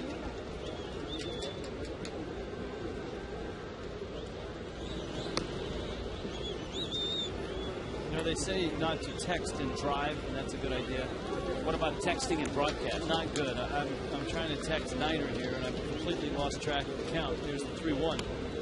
They lost Jason Bay. Up comes Rob Barajas, and Randy St. Clair picks up the phone. Randy St. Clair's role has really expanded over the last 5 days, and you addressed the fact that the Marlins probably need to tweak their coaching staff because in terms of leaning on someone with knowledge of current major leaguers, Randy St. Clair's about it. I mean, Joe Espada has been here in the big leagues for less than half a season, and that's about it in terms of guys that have been in and around the big leagues recently. Yeah, with Randy's experience, he's really pulling double duty, you know, as pitching coach, but also trying to help Edwin out in other areas.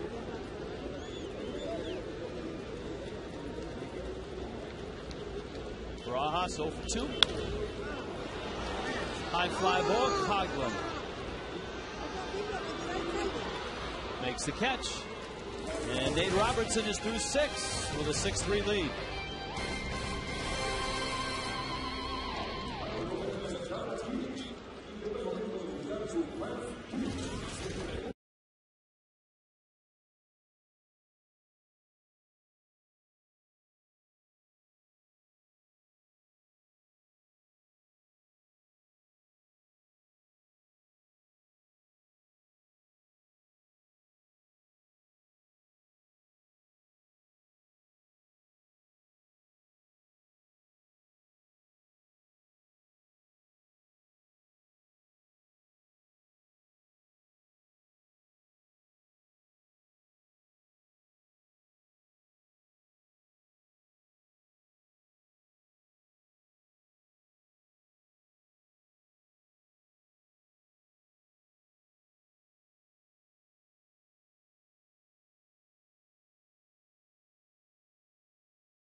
So excited about baseball, and you can see that here because in this territory, you guys are really excited about baseball. Yeah, Puerto Rico is a place where baseball is played a lot, just like it is in the rest of our nation, the U.S.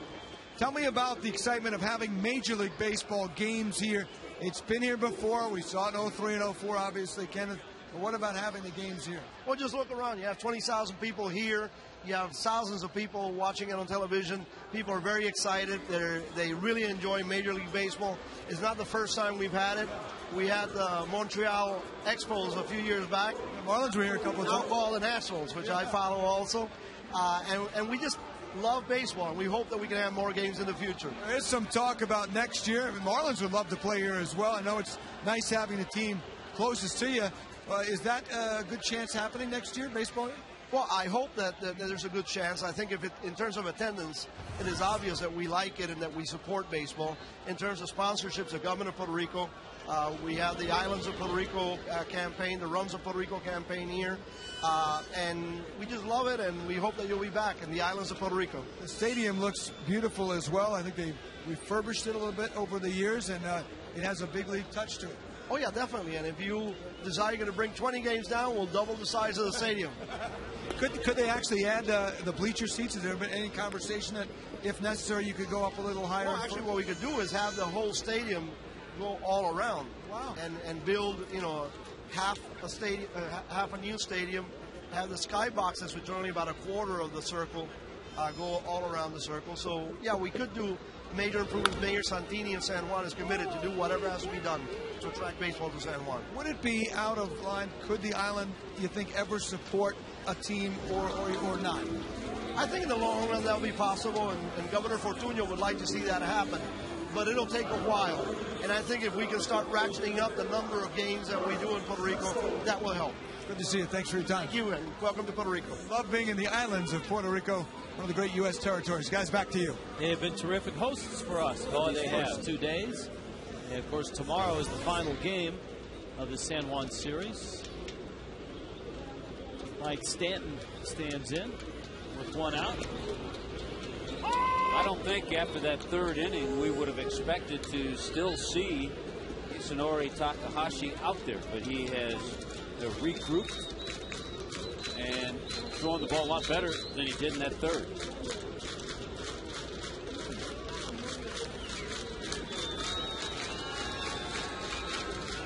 So he's just about to get to 100 pitches on his night. Stanton singled in the 4th, popped out in the 3rd. Of course, last night had a 3-run homer. Takahashi trying to nibble, misses, and it's 2-1.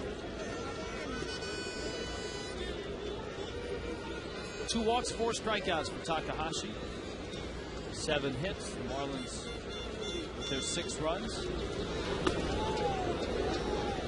Stanton swings and misses. Nate Robertson in his 6 innings, 85 pitches. They're pretty efficient. 6 hits, 3 runs, 2 walks, and a strikeout. And had the Marlins not made a couple of defensive miscues behind him, it might be 1 run instead of 3.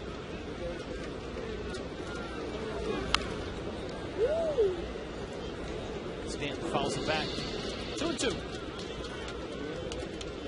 You see that even a guy like Takahashi, who will throw up some off-speed stuff, is still trying to get fastballs by Mike Stanton. He's had that week and a half, 2-week period where all of a sudden he couldn't hit a fastball, and so he's seen a bunch of them.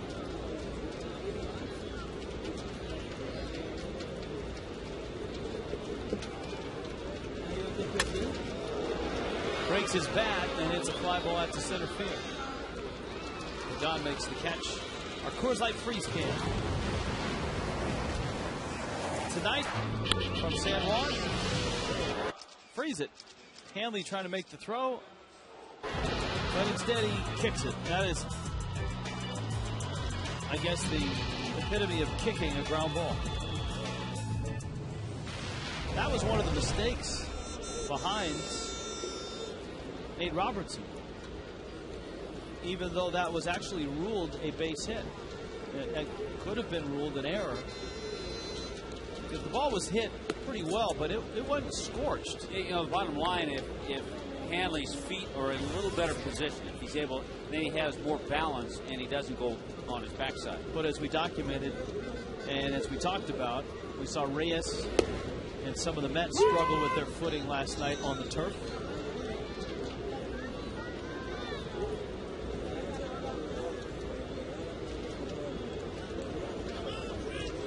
Here's the 1-1. Robertson started that big inning in the 3rd inning. With 2 outs. A base hit. Ground ball up the middle. A walk to Coughlin. A Gabby single. A Hanley slam. Cantu double. Nate to left field. He's got himself a couple of knocks. Nate Robertson came into this game as a hitter. He was 2 for 20. He has 2 hits tonight and a sac bunt. So a 2 for 2 night for Nate Robertson.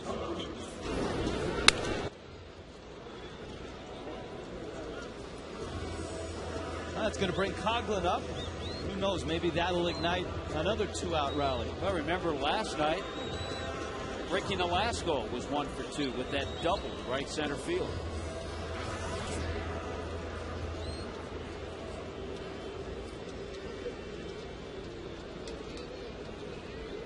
For 2 night has dropped Coughlin down to 277. What a nice night for Ricky last evening. Had that base hit, but in the meantime, tossed 7 really nice innings. Picking up win number 7.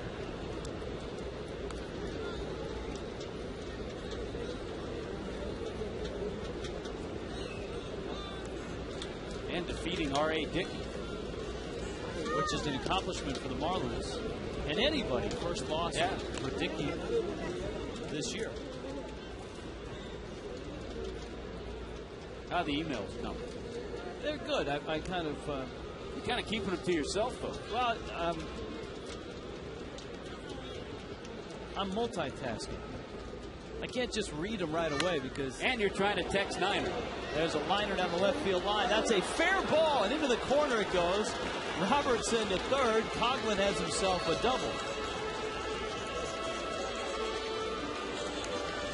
And up comes Gabby again.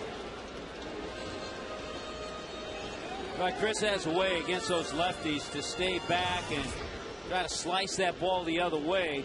And again, early in the year, this was the type of ball that landed just an inch or two foul. But now that he's in a little better groove, it's fair, it's a double, it's our checkers double of the game.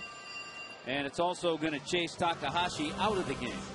All right, before then, here comes a quick email from Yvonne in Stewart, wondering if Jeff Conine is related to James Arness from Gunsmoke. Can the crack staff pull up pictures of both guys? Email Tuesdays do not suck. You just need to give the address more often. Ask the Marlins at Fox.com. Marooney that. Give it again. Ask the Marlins at Fox.com. Marooney!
On comes Angel Pagan, and he makes the catch.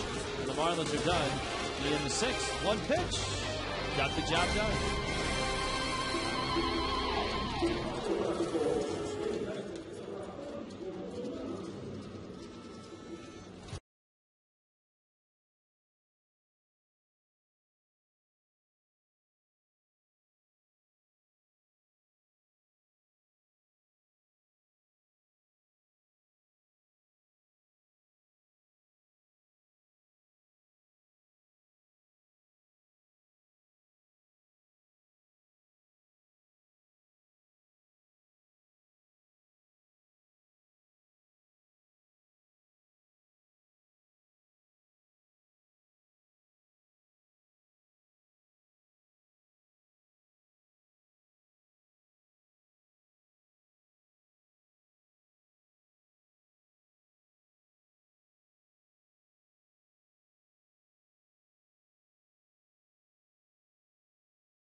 Scully and the Dodgers on Fox Sports Florida. I think in honor of Vinny one night, we're going to break out our coats and ties at Dodger Stadium. Remember now, Nate Robertson was running the bases, and Ricky Nolasco last night said one of the hottest games he's pitched in, so we'll see how Nate reacts. Hey, that matchup tomorrow night, the Mets and the Marlins, a couple of big, tall right-handers. Mike Pelfrey, who's been just outstanding for the Mets, 10-2, and Chris Volstad for the Marlins. Fernando Tatis, Jeff Francoeur, and Ruben Tejada. All right, Tommy Hutt, here's an email from you. The email starts by, let me preface this question by saying, I love Cody Ross. That being said, why is Cameron Maybin not given a chance to fail or succeed at the major league level? Well, he has been. Well, hold on, I got to read the whole thing. Okay. Only in stints, and then they will send him down right away. I'm a firm believer in learning on the job. How will he ever learn how to hit against major league competition, or how will he ever learn how will he learn to hit if it's against inferior competition? I'm summarizing there. Uggla's calling for it. Look out! Here comes Stanton, and he almost runs him over. Ross picks it up, and the Mets have Tatis at second base. Well, a rookie mistake. He knows it. Dan Uggla was there. We're talking a little bit about it right now. Dan had this. He's calling, got his hand up. But then he gets out of the way when he hears Stanton calling for it. See, he's got it. And as soon as Stanton calls for it, he gets out of the way. But Mike wasn't there to make the play. It'll be a base hit for Tatis, believe it or not, breaking an 0 for 20 that Tatis had. And when Rodriguez has come out, and he is going to make what looks like a double switch here. And so the Marlins are going to go to their pen. And it all happens while we're reading an email about Mike Stanton and Cody Ross. Well, and first of all, Maybin. one quick response. 50 games plus is more than a stint at the major league level. All right? So that's my quick response. All right, well, we'll have a much more comprehensive response when we return. Tim Woods coming in the seventh. Here's Armaruti, called to the pen.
It's ironic that Wood comes in to get Francoeur, because Francoeur is kind of the guy that sent Wood back down to the minor leagues. Yeah, he had a big 3-run homer off Tim at Citi Field, and it was after that game that he was sent back to the minor leagues.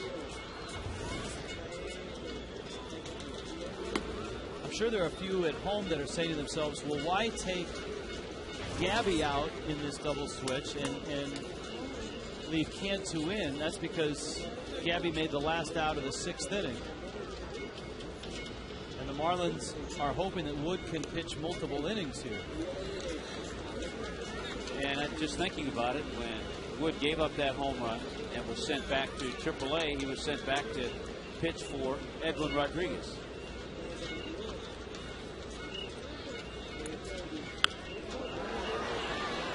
Soft fly ball. Ross comes in, lands in front of him, and the Mets are in business. Well, you just don't like the look and the feel of what's happening here. A pop fly that should have been caught, a ball off the end of the bat that drops in front of Cody, and all of a sudden the Mets bring the tying run to the plate. Every once in a while, a feel of a game just jumps out at you and you don't like it. Cody kind of froze, big swing by Francoeur, but he hit it off the end of the bat.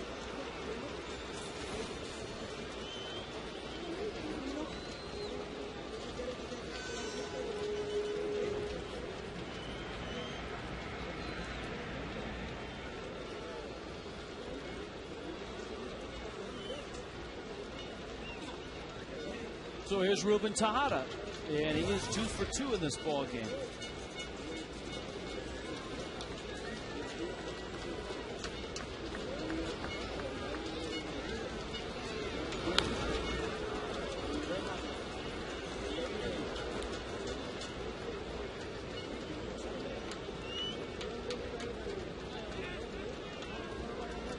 Oh, and 1.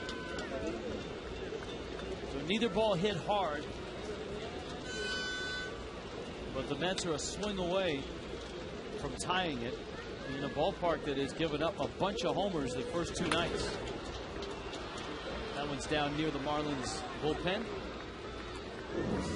And it looks like Jerry Manuel has gotten a pinch hitter in the on-deck circle, left-handed swinging Ike Davis.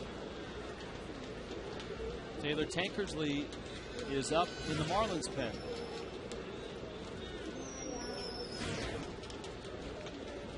I would suspect he would come in to pitch to Ike Davis.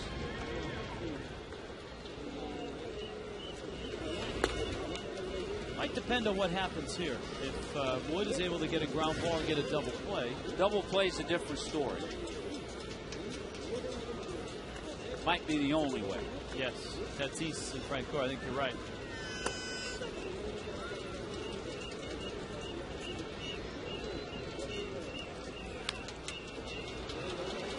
There's the breaking ball from Wood, and it's fouled back into the seats.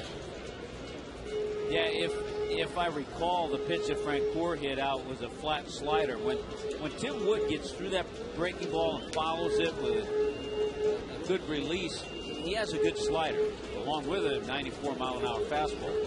But his tendency is to hang that slider occasionally.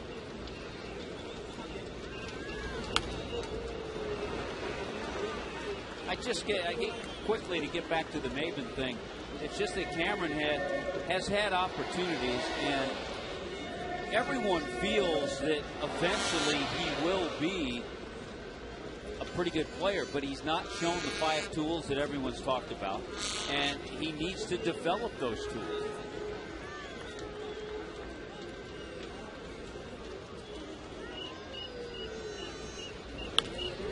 Ground ball. Helms bobbled it. Uggla's turn is not in time.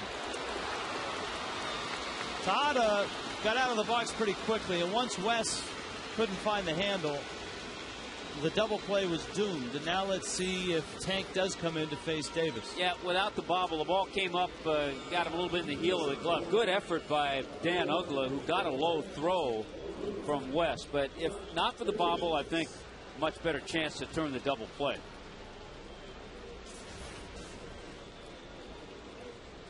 Here comes Rodriguez, and Edwin is going to point to the bullpen. He wants Tankersley to face Davis. It's a 2-run game. It's the 7th inning here in Game 2 of the San Juan series. With the Marlins on top of the Mets, Tim Wood exits. And here is another Marooney called to the pen. When you need a car, truck or van.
Of the lineup that Jerry Manuel set out there today or tonight in this game, a lot of lefties off that bench. As I mentioned earlier, the only right-hander on his bench to come up and hit is Henry Blanco. So Tank gets the lefty Ike Davis. And then following, you've got a couple of switch hitters in Reyes and Pagan.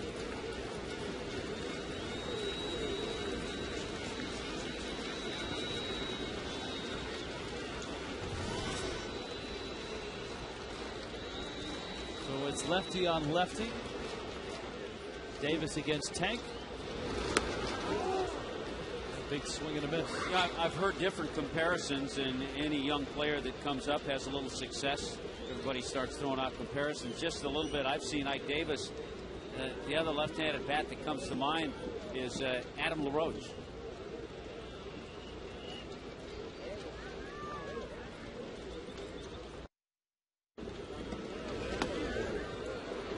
Takes a fastball, backs him off. There is Jose Veras in the Marlins bullpen.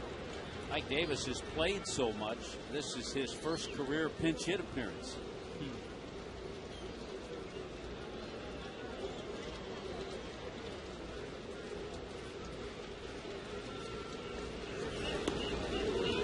Ron in Cutler Bay wants to know, please explain the Jorge for Gabby situational thing.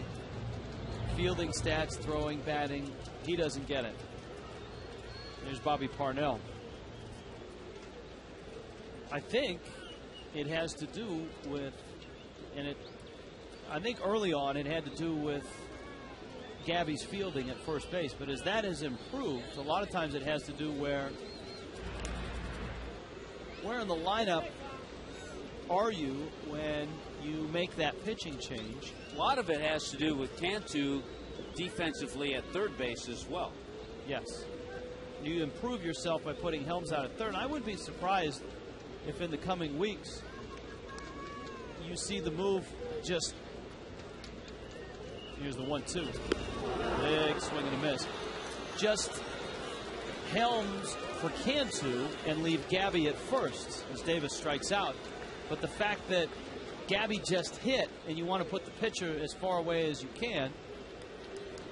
And here comes Edwin out. I think what he's thinking here, the two switch hitters have hit right-handed all night off Nate Robertson. So he wants to get them back on the other side. Reyes, a much better average this year against lefties. So Tank comes in and gets his lefty, and another Maroon he called to the pen. When you need a car, truck or van, pay the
Last night, came on to pitch the ninth inning, gave up just a single.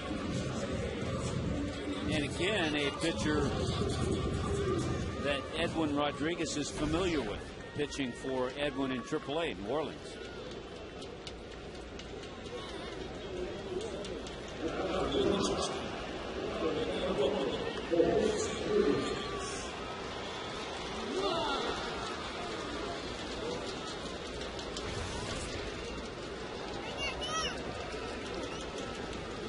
But coming into this game, Reyes hitting .310 against lefties and .267 against righties.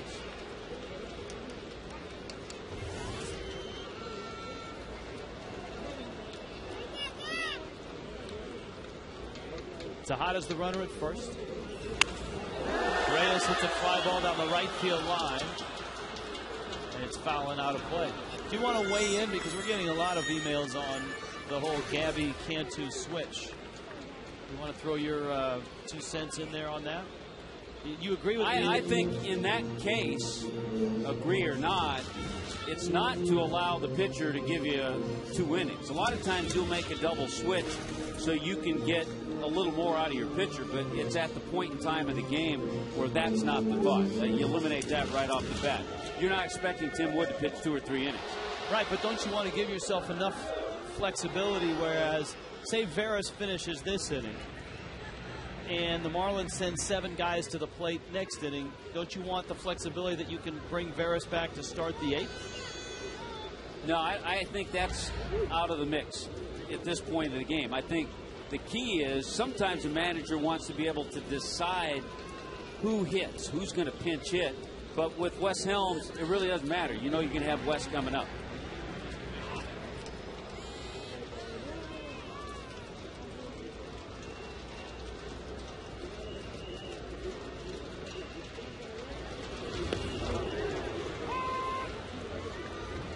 But I don't think you just make a double switch to just make a double switch. There's some thought behind it. It'll be a good question for Edwin tomorrow.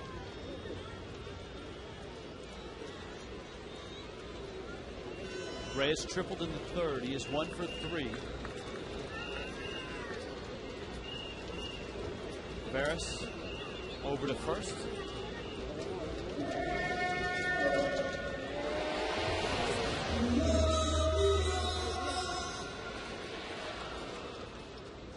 Two outs.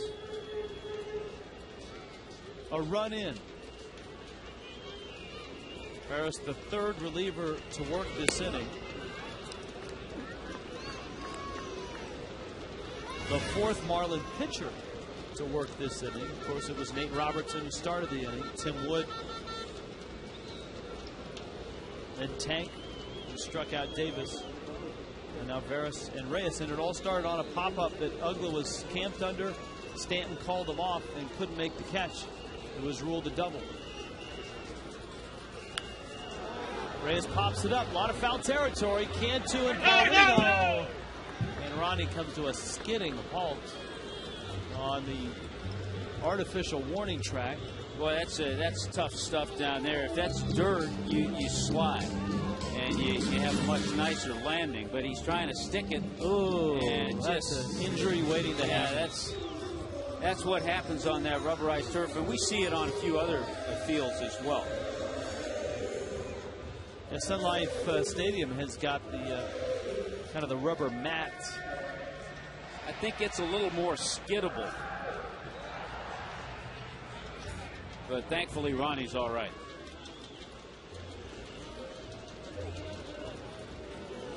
Ronnie says, Tommy, thank you for your concern.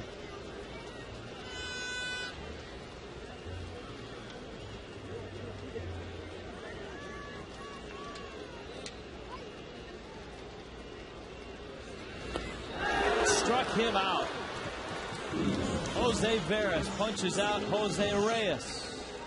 The big out to get. Marlins with a 2-run lead going to the bottom of the 7th.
the Fish, the grand slam by Hanley, the 2-run shot by Uggla.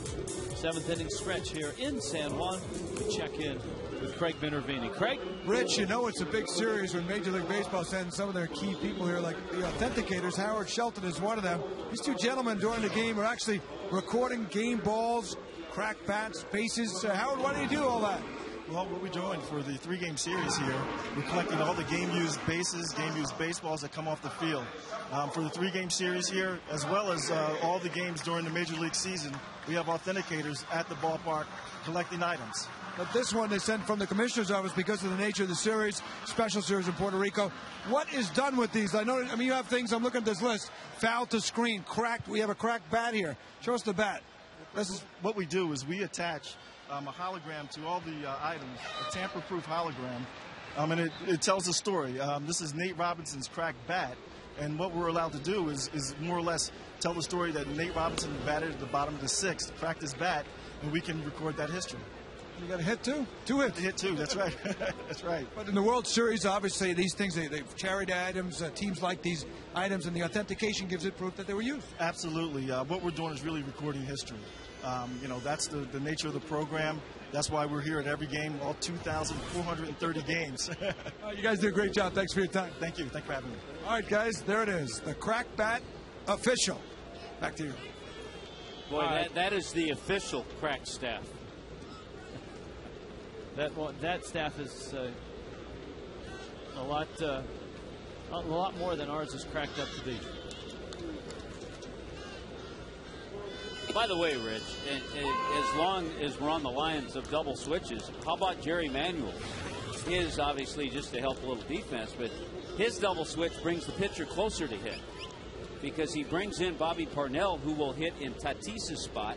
Davis, who pinch hit, stays in the game at first base. So Parnell hitting closer than Ike Davis right now. But again, the one thing teams can do against the Marlins, okay, no more lefties in the bullpen. Tankersley's been used, and Jerry Manuel knows he has a lot of lefties on the bench, so he can unload that bench with some left-handed bats. And he knows he'll get matchups in his favor. Elmer DeSenz came in and threw 1 pitch and got out of the 6th. And it's Parnell facing Hanley. Then Cantu and Uggla. Hanley over the mound. Tejada's throw is in time. And out here at the bottom of the 7th, Jiffy Lube Fiesta Fridays coming up on the 16th. The Marlins and the Nationals will play Billy Bingo. That's the first game of the second half. 2,500 winners will get a Marlins All-Star poster courtesy of Franklin Communications. 100 will be autographed. 1-877-Marlins. Here is Cantu.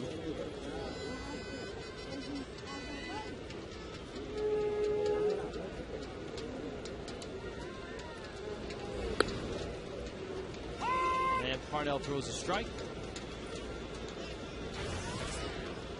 We're getting a ton of emails about a variety of Puerto Rican foods. Alberto and Ponce, who is watching tonight. Isn't that where Edwin Rodriguez is from? Ponce original, I believe. Different types of island food. How about the blood sausage called and pronounced morcilla? Great with some hot sauce. Great all over the island.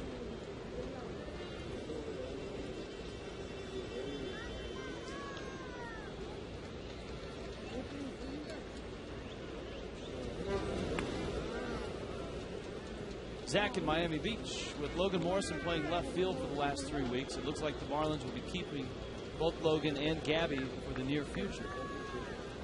It's good to see him going with 2 young professional-type hitters, but what happens with Chris Coughlin in left field? Does that mean he moves back into the infield? Would the Marlins be shopping Dan Uggla and Cody Ross to open up positions for Coughlin and Morrison?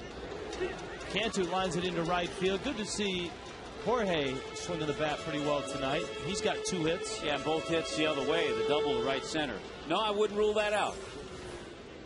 If Morrison is playing the outfield, then they have to have a plan.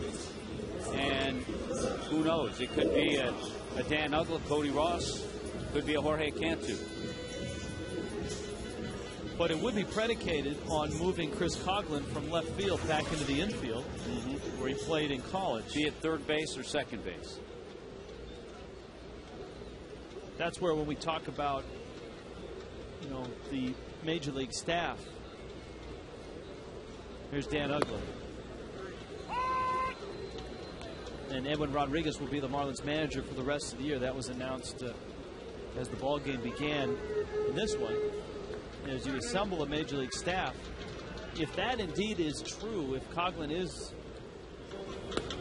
coming to the infield, coming to an infield near you soon, that's where you've got to think about a guy like a Perry Hill, or a guy that's an infield coach, someone that is good at taking guys like that and giving them a crash course on playing the infield, because Coughlin hasn't been on the infield for about a year, and he certainly hasn't been on the infield with any frequency in the big leagues. I think he played his first game in the big leagues at second in Colorado in Denver, and then went to left field.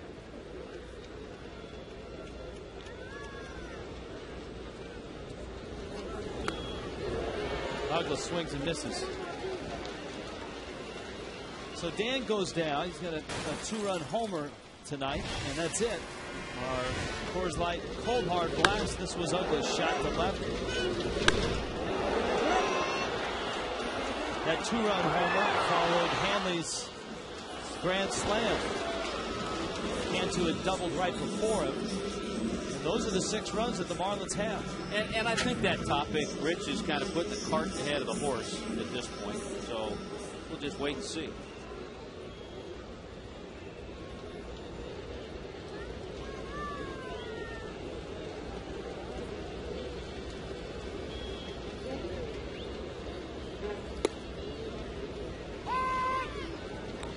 A strike, and of course Cameron Maven is in the Marlins' plans as well.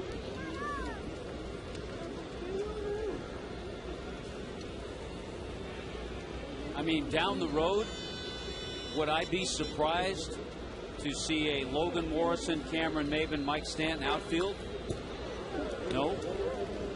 However, all 3 of them have to prove that they can play productively at the major league level. You can't just hand guys jobs. Right. They have to earn their job. Stanton, the youngest of that trio, at just 20. Incidentally, his homer last night, Elias had a great note. In the last 40 years, Stanton, the 3rd youngest to homer against the New York Mets. The other 2, the youngest was Cesar Cedeno. What a player he was. Next youngest, Aramis Ramirez. And also, we can add a note, the youngest to ever homer against the Mets in Puerto Rico. You don't even have to call Elias to check. No, don't have to call him.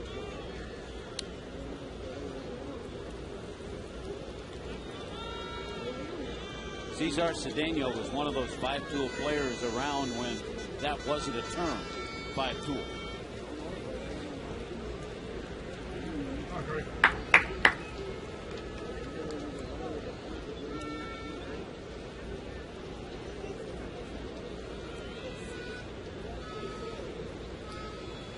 Bobby Parnell working here in the bottom of the 7th. That means the Marlins are going to have to bridge the great divide that would be the 8th inning. Cody strokes it into right field. That's a base hit. And so Ross extends his hitting streak to 10 games. And the Marlins keep this inning rolling. Well, you talk about a picture-perfect way to hit a slider. If you're a right-handed hitter from a right-handed pitcher, you stay back. You take it the other way just like that. Picture-perfect swing. Here's Paulino now with Cantu and Cody out there.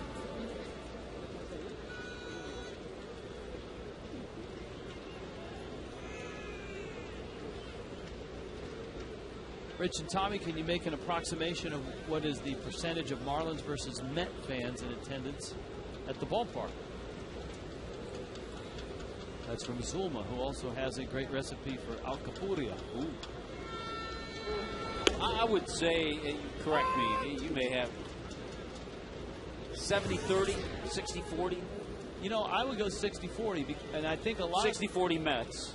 Right. Yeah. And a lot of that has to do with the arrival of Edwin Rodriguez.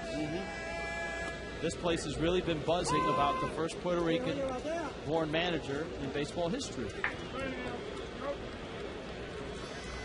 You wish they had here one of those extremely modern scoreboards where they could have posted that announcement just before the game and listen to the crowd.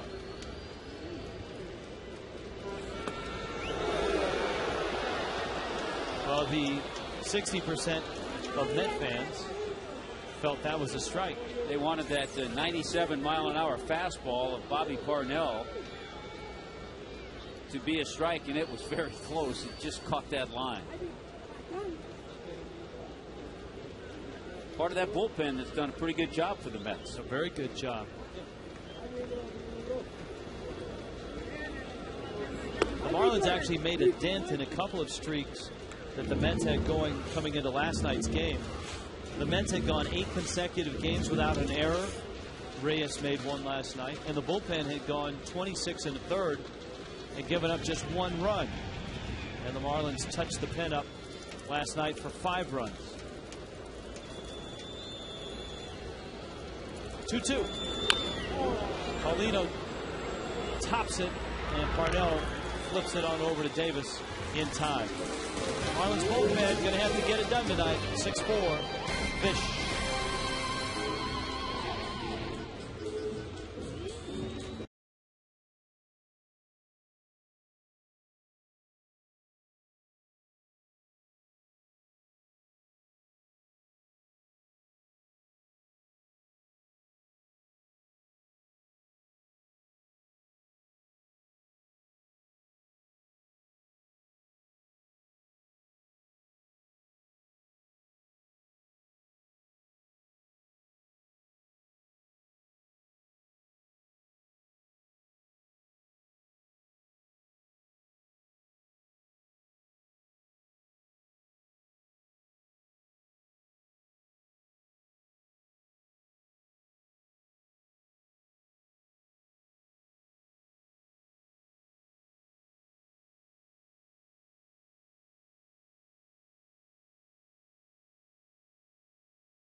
Spotlight tonight is on Hanley Ramirez, his 4th career grand slam.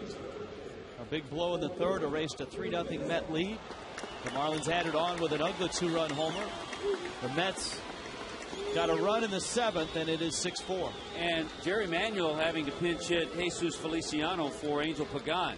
Pagan has been bothered with some back spasms, so you would think something has occurred there, because why would he pinch hit Feliciano here instead of saving him for a little bit later? So obviously something's wrong with Pagan. You know, the one thing that occurs to me is that maybe it's easier for Pagan to swing from the other side of the plate than it is this side of the plate. With a switch hitter, sometimes you can get by on one side.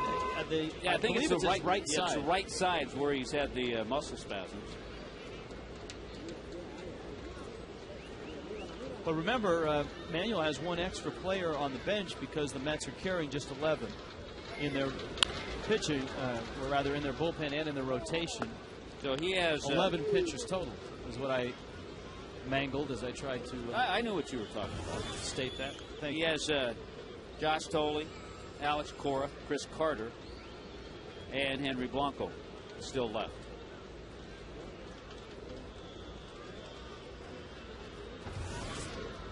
Oh, Paris with a nasty breaking ball. Nice pitch. So he's come in and he has struck out the two men that he has faced. Well, he struck out Jose Reyes with a 94-mile-an-hour two-seamer that had some severe sink to it. And he got Feliciano on a good breaking ball. Baseball's biggest stars go head-to-head. One spectacular night. The summer's biggest event. Fox brings you every thrilling moment of the 2010 Major League Baseball All-Star Game. Coverage begins Tuesday, July 13th, live from Anaheim at 8 Eastern only on Fox. What did the two injuries to Polanco and Utley do to their All-Star chances? That is a good question. David Wright shoots that one into right field. Your National League All-Star leaders. Online voting is the only thing left. And Polanco is at third base, but David Wright, the guy that just singled, has closed the gap. He's within 23,000 votes. That's it. Wright is 23,000 behind Polanco. And I'll bet you with Polanco out on the DL, I'll bet you Wright passes him and ends up starting at third base. Just a hunch. And a lot of early pub and a good start by Jason Hayward has certainly helped his cause. Chase Utley is the leader by a pretty good margin. Martin Prado is second in the voting for the Braves. And Dan Uggla is third for the Marlins at second base. How about Scott Rowland, who hit his 300th home run, 300th career home run last night. Rowland for the Reds is hitting .301 with 17 home runs, 53 RBIs. Rowland and Chipper Jones are almost in a dead heat third behind Wright at third base.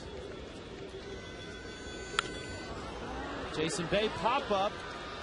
Uggla and Stanton. Now you could see them tearing after it. There's so much foul territory here. Yeah, Rowland's been a big part of that Reds' success. Cincinnati in first place. Our Geico quote of the night. On the ballpark buzz and excitement, it's almost kind of surreal. You're out there in a completely different atmosphere.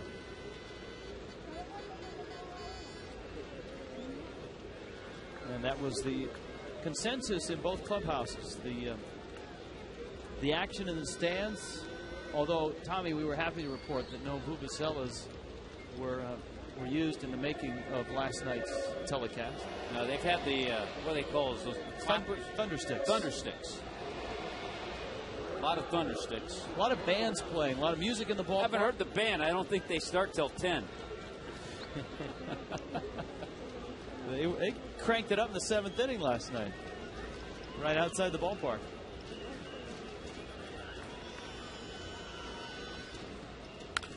Bay hits a ground ball to Hanley. Flip to Uggla. His turn in time. Cantu picks it and a double play. How about the work of Jose Veras? An inning and a third of scoreless relief. And the Marlins get through that eighth inning. How about that? 6-4 Fish.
a quality closer, not a closing situation, but 17 out of 20. Hey, remember a couple of weeks ago when Leo Nunez blew a game and we got talking about closers all around baseball? You put them all together and most of them have 2 or 3 blown saves, and you see K-Rod 17 out of 20 on his season. Mike Stanton, and then Wes Helms, and then Chris Coughlin. And K-Rod with a fastball for a strike. Speaking of Leo Nunez,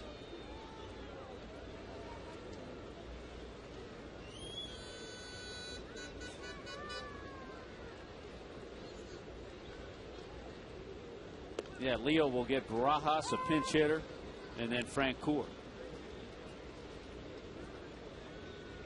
0-2 against a very nasty right-hander. Out of Venezuela is Francisco Rodriguez.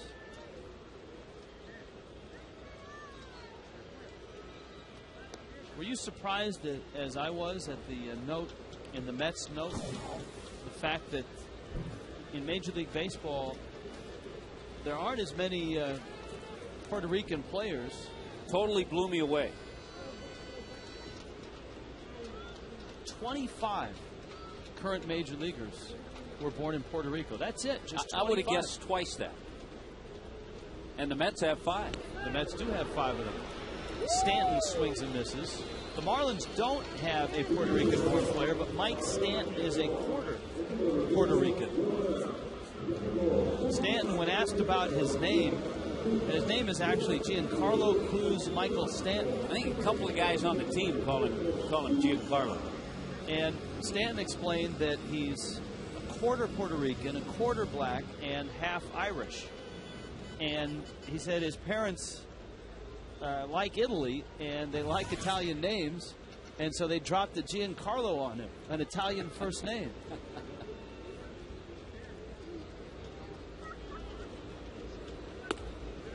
Helms takes a fastball at the letters.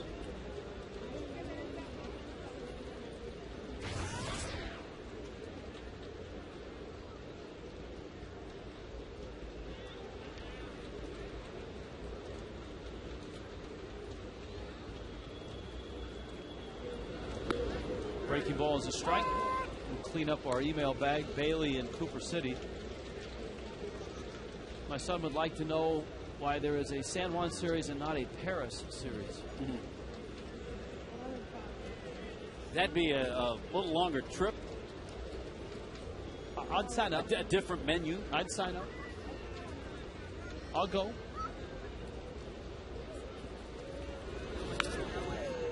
I think we can handle that. Problem is they would have to play the games on the clay.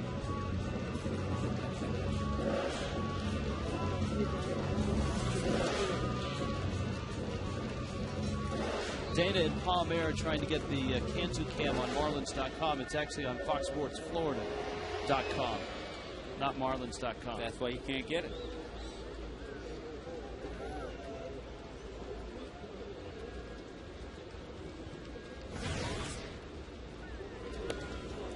Helm swings and misses, and Francisco Rodriguez is his own nasty self. Yeah, doing what he does best.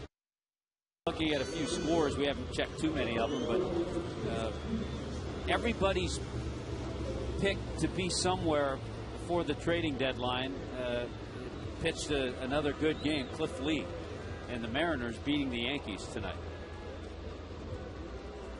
Cliff Lee running his record to 7-3 with a 2.45 ERA, a complete game against the Yanks. And hopefully, if Puerto Rico ever does get a major league team, Tommy, they will add an out-of-town scoreboard. Oh, I think they would, yeah. Coughlin has a fastball for a strike.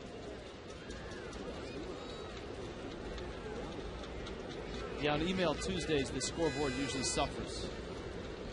Washington beating Atlanta 7-2, though, is worth noting in the 9th inning. Josh Willingham, his 14th home run. There's a guy that deserves to be on the All-Star team.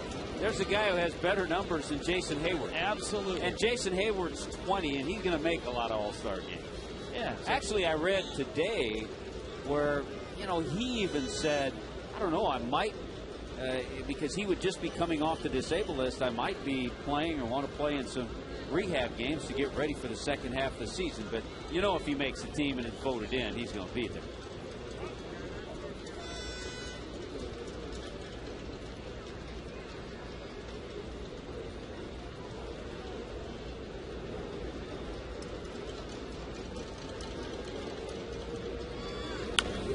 Coghlan pulls a ground ball to Tejada at second. Leo Nunez comes in with a chance to save this one. The Marlins up 6-4.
It goes back to April 29th. That's been a crazy... back to April 29th. You've got to go all the way there. 9 of their last 12. Yeah, it's been a crazy matchup between the Mets and the Marlins this year. The Marlins hold a 7-4 advantage.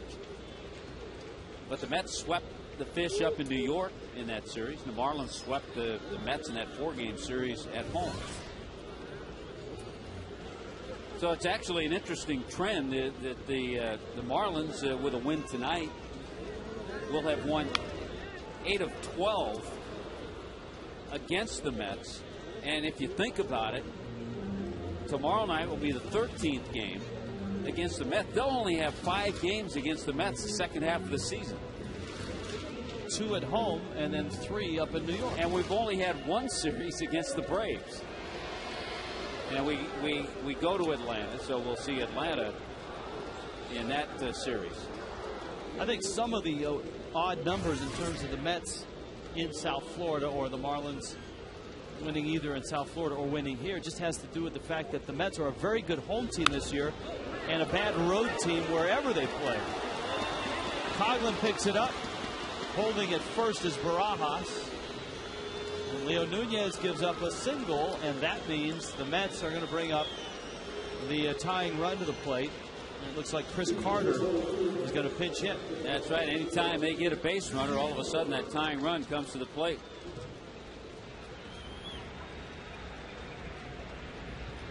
I mean, the Mets are 28-12 at home this year, but just 15-21 on the road. Marlins have turned a couple of nice double plays tonight. One in the 4th inning and one last inning. Each double play a 6-4-3 DP. Off the end of the bat. See, there's the pitch that Barajas hit. Sometimes Leo gets in a little trouble. His changeup's too hard. That was 84 to Carter, and he fouled it off the end of the bat. The pitch that Rob Barajas hit was 87. Now, that's not his fastball, so it suggests that it was his changeup, but a little too hard.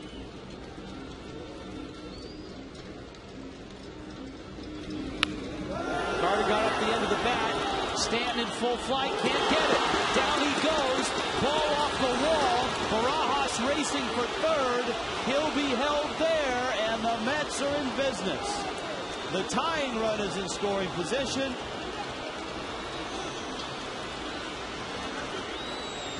Carter got enough of it to get it down the line and out of Stanton's reach.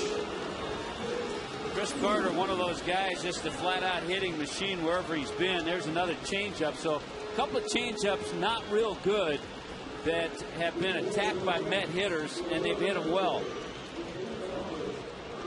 Boy, a tumble by Mike Stanton. The only bit of good news is that Barajas does not run well at all, and then hesitated. He wasn't sure if that ball was going to get by Stanton. Alex Cora is going to come in and run at second base.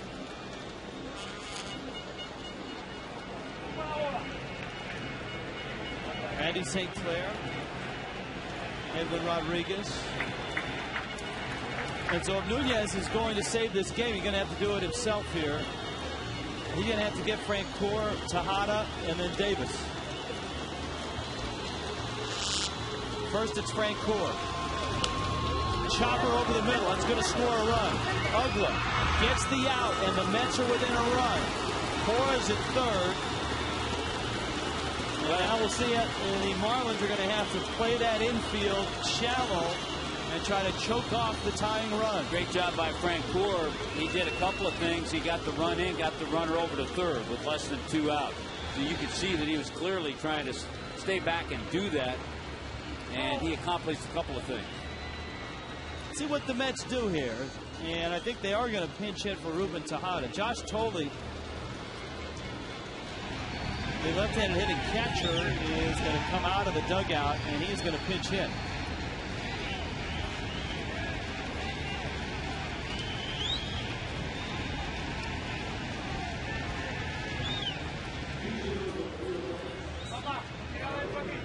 On a night where Ruben Tejada has a couple of base hits and an RBI. But Manuel going with the percentages, the left-handed bat of Josh Thole.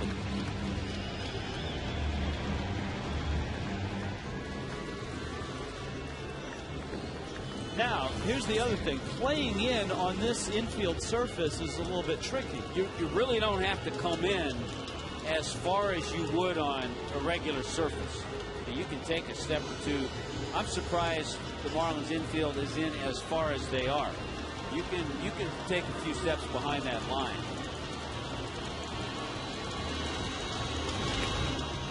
Boy, if ever there's a place for a strikeout for Leo Nunez, here it is.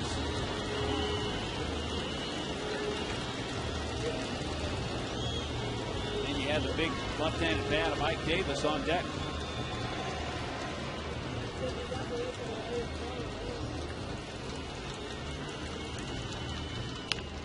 Ground ball, but he's hit. The Mets have tied it.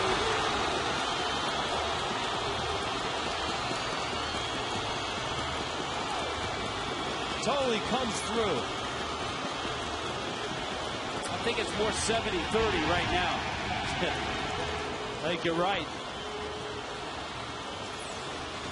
Now, big pinch hit for Thole. Infield in makes it a lot easier. See how quickly that ball gets by Dan Uggla. Might have a chance to make the play if he's back. And there's the pinch runner, Alex Cora, and it's a 6-6 game. Now Nunez has to make sure that the Mets don't take the lead. So 3 hits and 2 runs off Leo Nunez in this inning.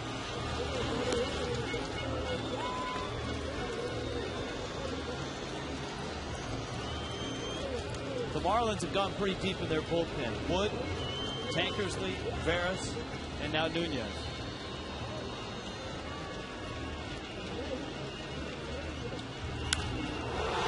Fly ball left center, well hit. Cody Ross on the move. Makes the catch just short of the track.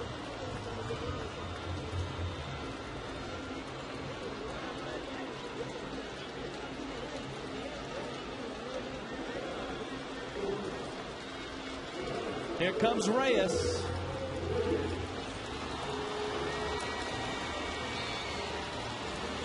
I have to keep telling myself the Marlins are the home team.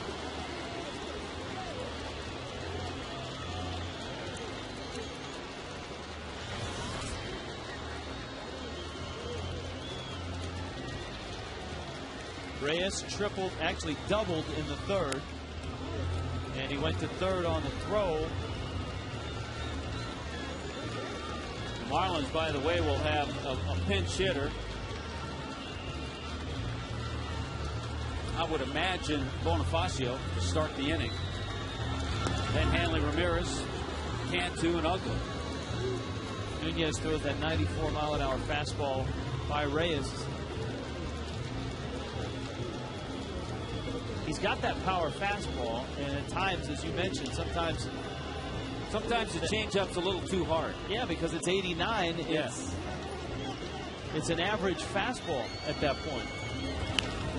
Unless you set it up with a couple good 95, 96-mile-an-hour fastballs. See, even that one at 87 is a little too hard. I think you'd rather see it around 84, 85. When he throws it 84 and 85, it also has a little more action to it.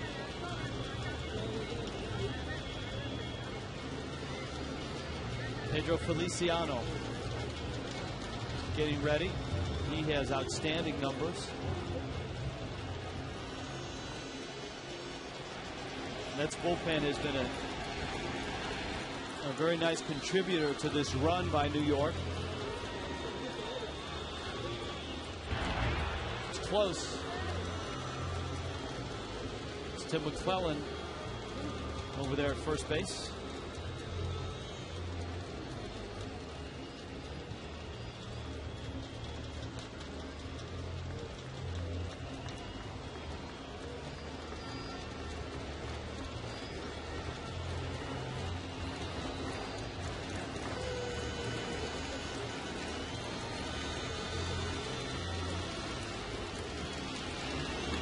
Got him. That time he dropped down at 86 on the changeup and strikes out Reyes. But the Mets get two. Is 6-6.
Blanco is left. So Cora stays in the game at second. Pedro Feliciano, who leads the major leagues in appearances, 43 games. This is appearance number 44. For the left-hander, it is tough.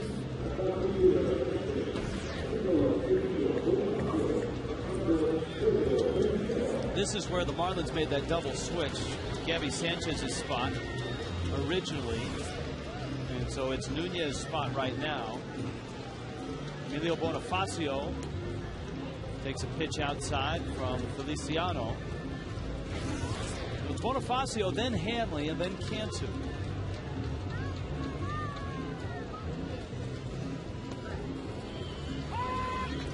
And Tommy, by the way, the band has started up outside the stadium. Yeah, I hear them.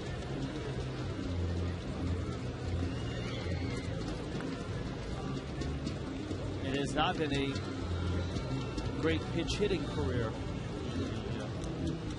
Major league stint of Emilio Bonifacio. He goes after a pitch in the dirt. 1-2.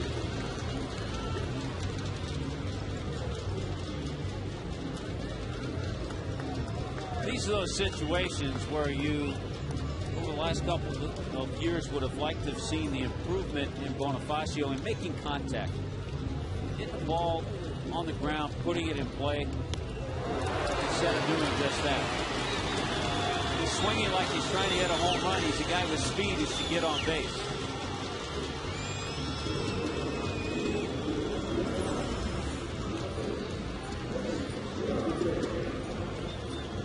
Feliciano has a pretty good changeup as well.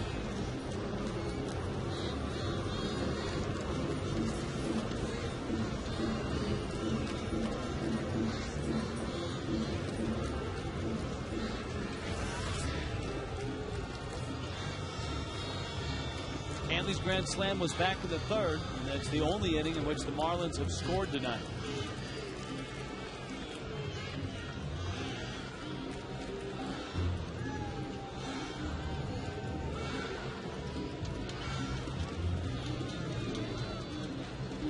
All the second guessers right now are saying, you know, if not for the double switch, that would have been Gabby Sanchez. Hey, you can do that in every game, second guess.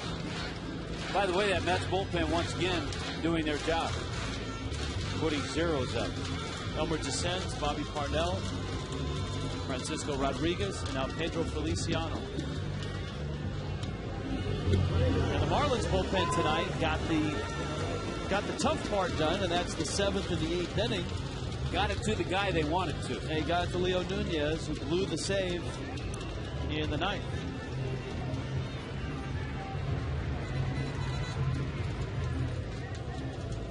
So unless the Marlins get a run here, we're headed to the 10th. Hanley takes a strike. Doesn't like the call. Adrian Johnson. Fox Track says it's a strike. One of the reasons I think Hanley has struggled against left-handed pitching, I think his swing's a little bigger than it was, and he likes to extend, dive out over, so he gets right-handers' breaking balls going away. When a lefty has stuff that comes into him, it ties him up. And I think that's why he struggled this year against lefties.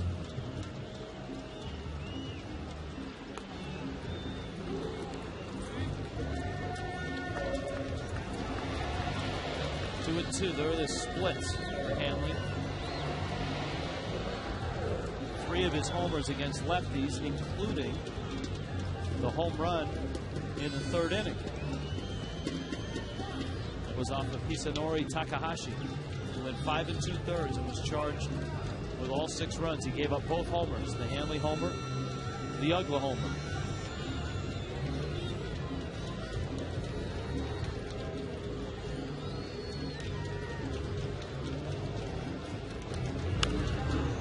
Shoots that one foul.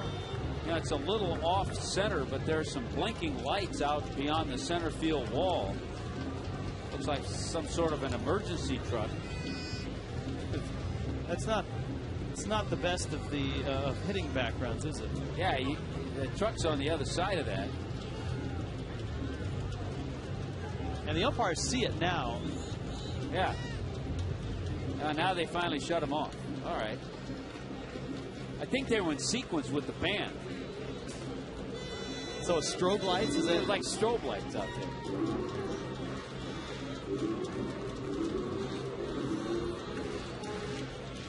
Yeah, Tim Mason, our center field cameraman, say Tim took charge out there. He said, hey, get those lights off. Atta baby, Tim. That's why we brought our own crew.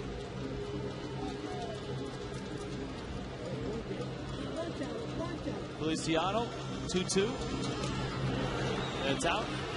And the count now is 3-2 to Hanley Ramirez. He'd love to get Hanley on. Obviously, you would have loved to have been able to get Bonifacio on. But if you can get speed on it first, then you can think about stealing a base, getting in scoring position, or at the very least having speed on if Cantu or Uggla knocked one in the gap.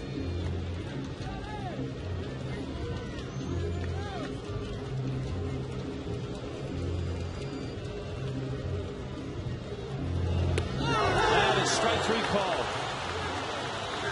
And that's a perfect pitch by Feliciano. I don't think he messed around with any corners. It was a breaking ball, but watch where it lands. Inner part, but Hanley knew it. See, he's diving, and where they pitch him? Inside. He gets tied up on that pitch.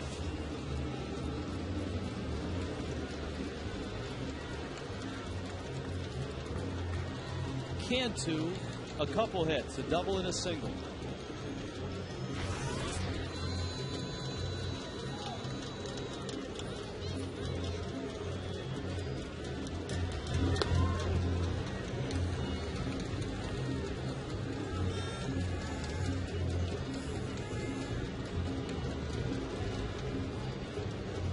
For Cantu, it has been a tough month of June, a couple homers, just 10 RBIs.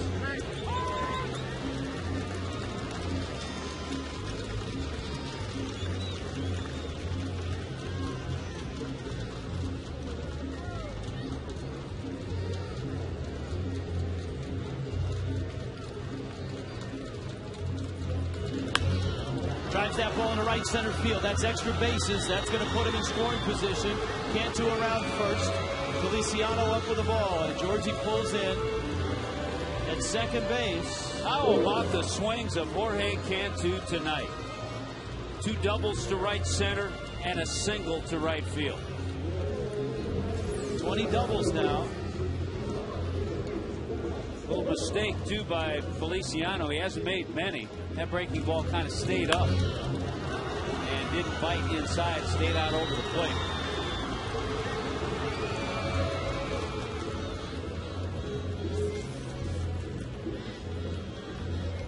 Dan Worthen, the pitching coach, is on his way out. Now, here you go. You got Uggla and then Cody. Uggla tonight is homered. That was against the lefty Takahashi. And Uggla's numbers against lefties better this year. His average up about 325 against lefties. Both Dan Uggla and Cody Ross sitting over 300 against lefties coming into this game. With what they've done tonight, they're stayed there. But as we've seen, Feliciano is a guy that has premium off-speed stuff. If I were the Mets, I would rather pitch to Uggla than Cody Ross in this situation. In Dan Uggla's career, he has 5 walk-off hits. Might as well make it a half a dozen.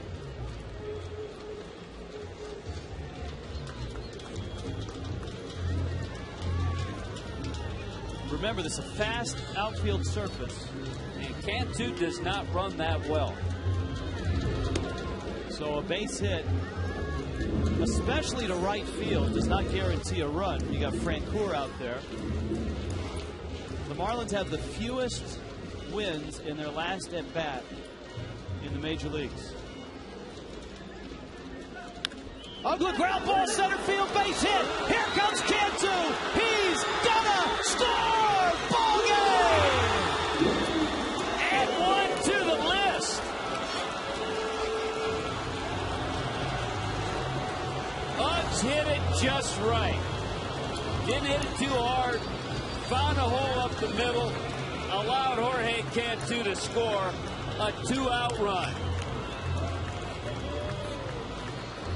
A walk-off in San Juan.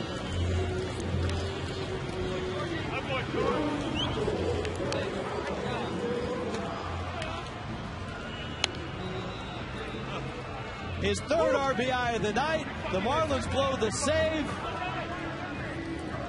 but save their best for the very last.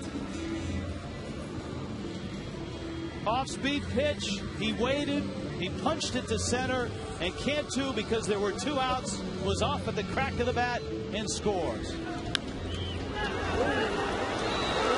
Boy, a thing of beauty. Dan Uggla knew it. He knew he didn't hit it that hard. And by the time it got to Feliciano, Jorge Cantu scored. Nicely done, Marlins.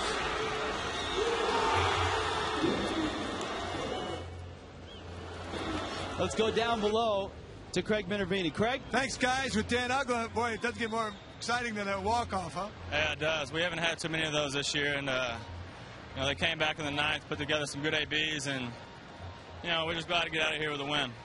Boy, it was a perfectly timed base hit for you. Not just the timing of it, but the speed of it, too. Oh. Everybody knows Loria's not the fastest at foot, but boy, he got in position again with a double. Yeah, it was. Well, you know, you don't want to hit it to Frank Core because, you know, he's got that great arm, and center field they play a little deeper, so...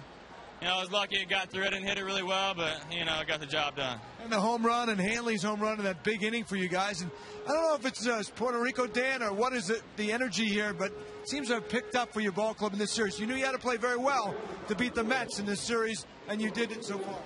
Yeah, it's, you know, we've been playing some really tough teams, you know, and the Mets, they're just as tough as anybody. And it was huge for us to come out here and get 2 wins to start this series off. You know, gives us a chance to sweep. You know, everybody knows we got to start winning to get back in this thing.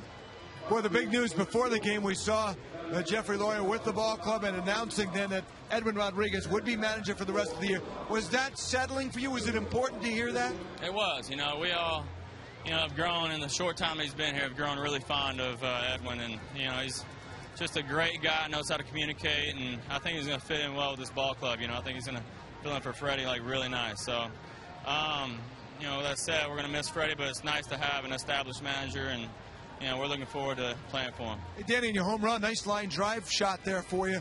The foul up in the third. Man. Woo, it's been a while, man. Well, what are your thoughts on getting that home run? Also, when you look at that inning, how about Nate Robertson? He gets a 2-out hit. Yeah, it was huge. It all started with him. That's where that inning started. He put together a good AB and got one through the middle. And next thing you know, I got some great at-bats in Hanley. Had the huge grand slam to put us up. And, you know, I was lucky to put the barrel of the bat on the ball and give us a couple more insurance runs. Good job. Thanks a lot. All right, thank you. Danny Uggla there with the Marlins getting their 4th walk-off win of the year. Back to you guys. Well, that was a great show tonight. The Marlins and the Mets in Game 2 of the San Juan series.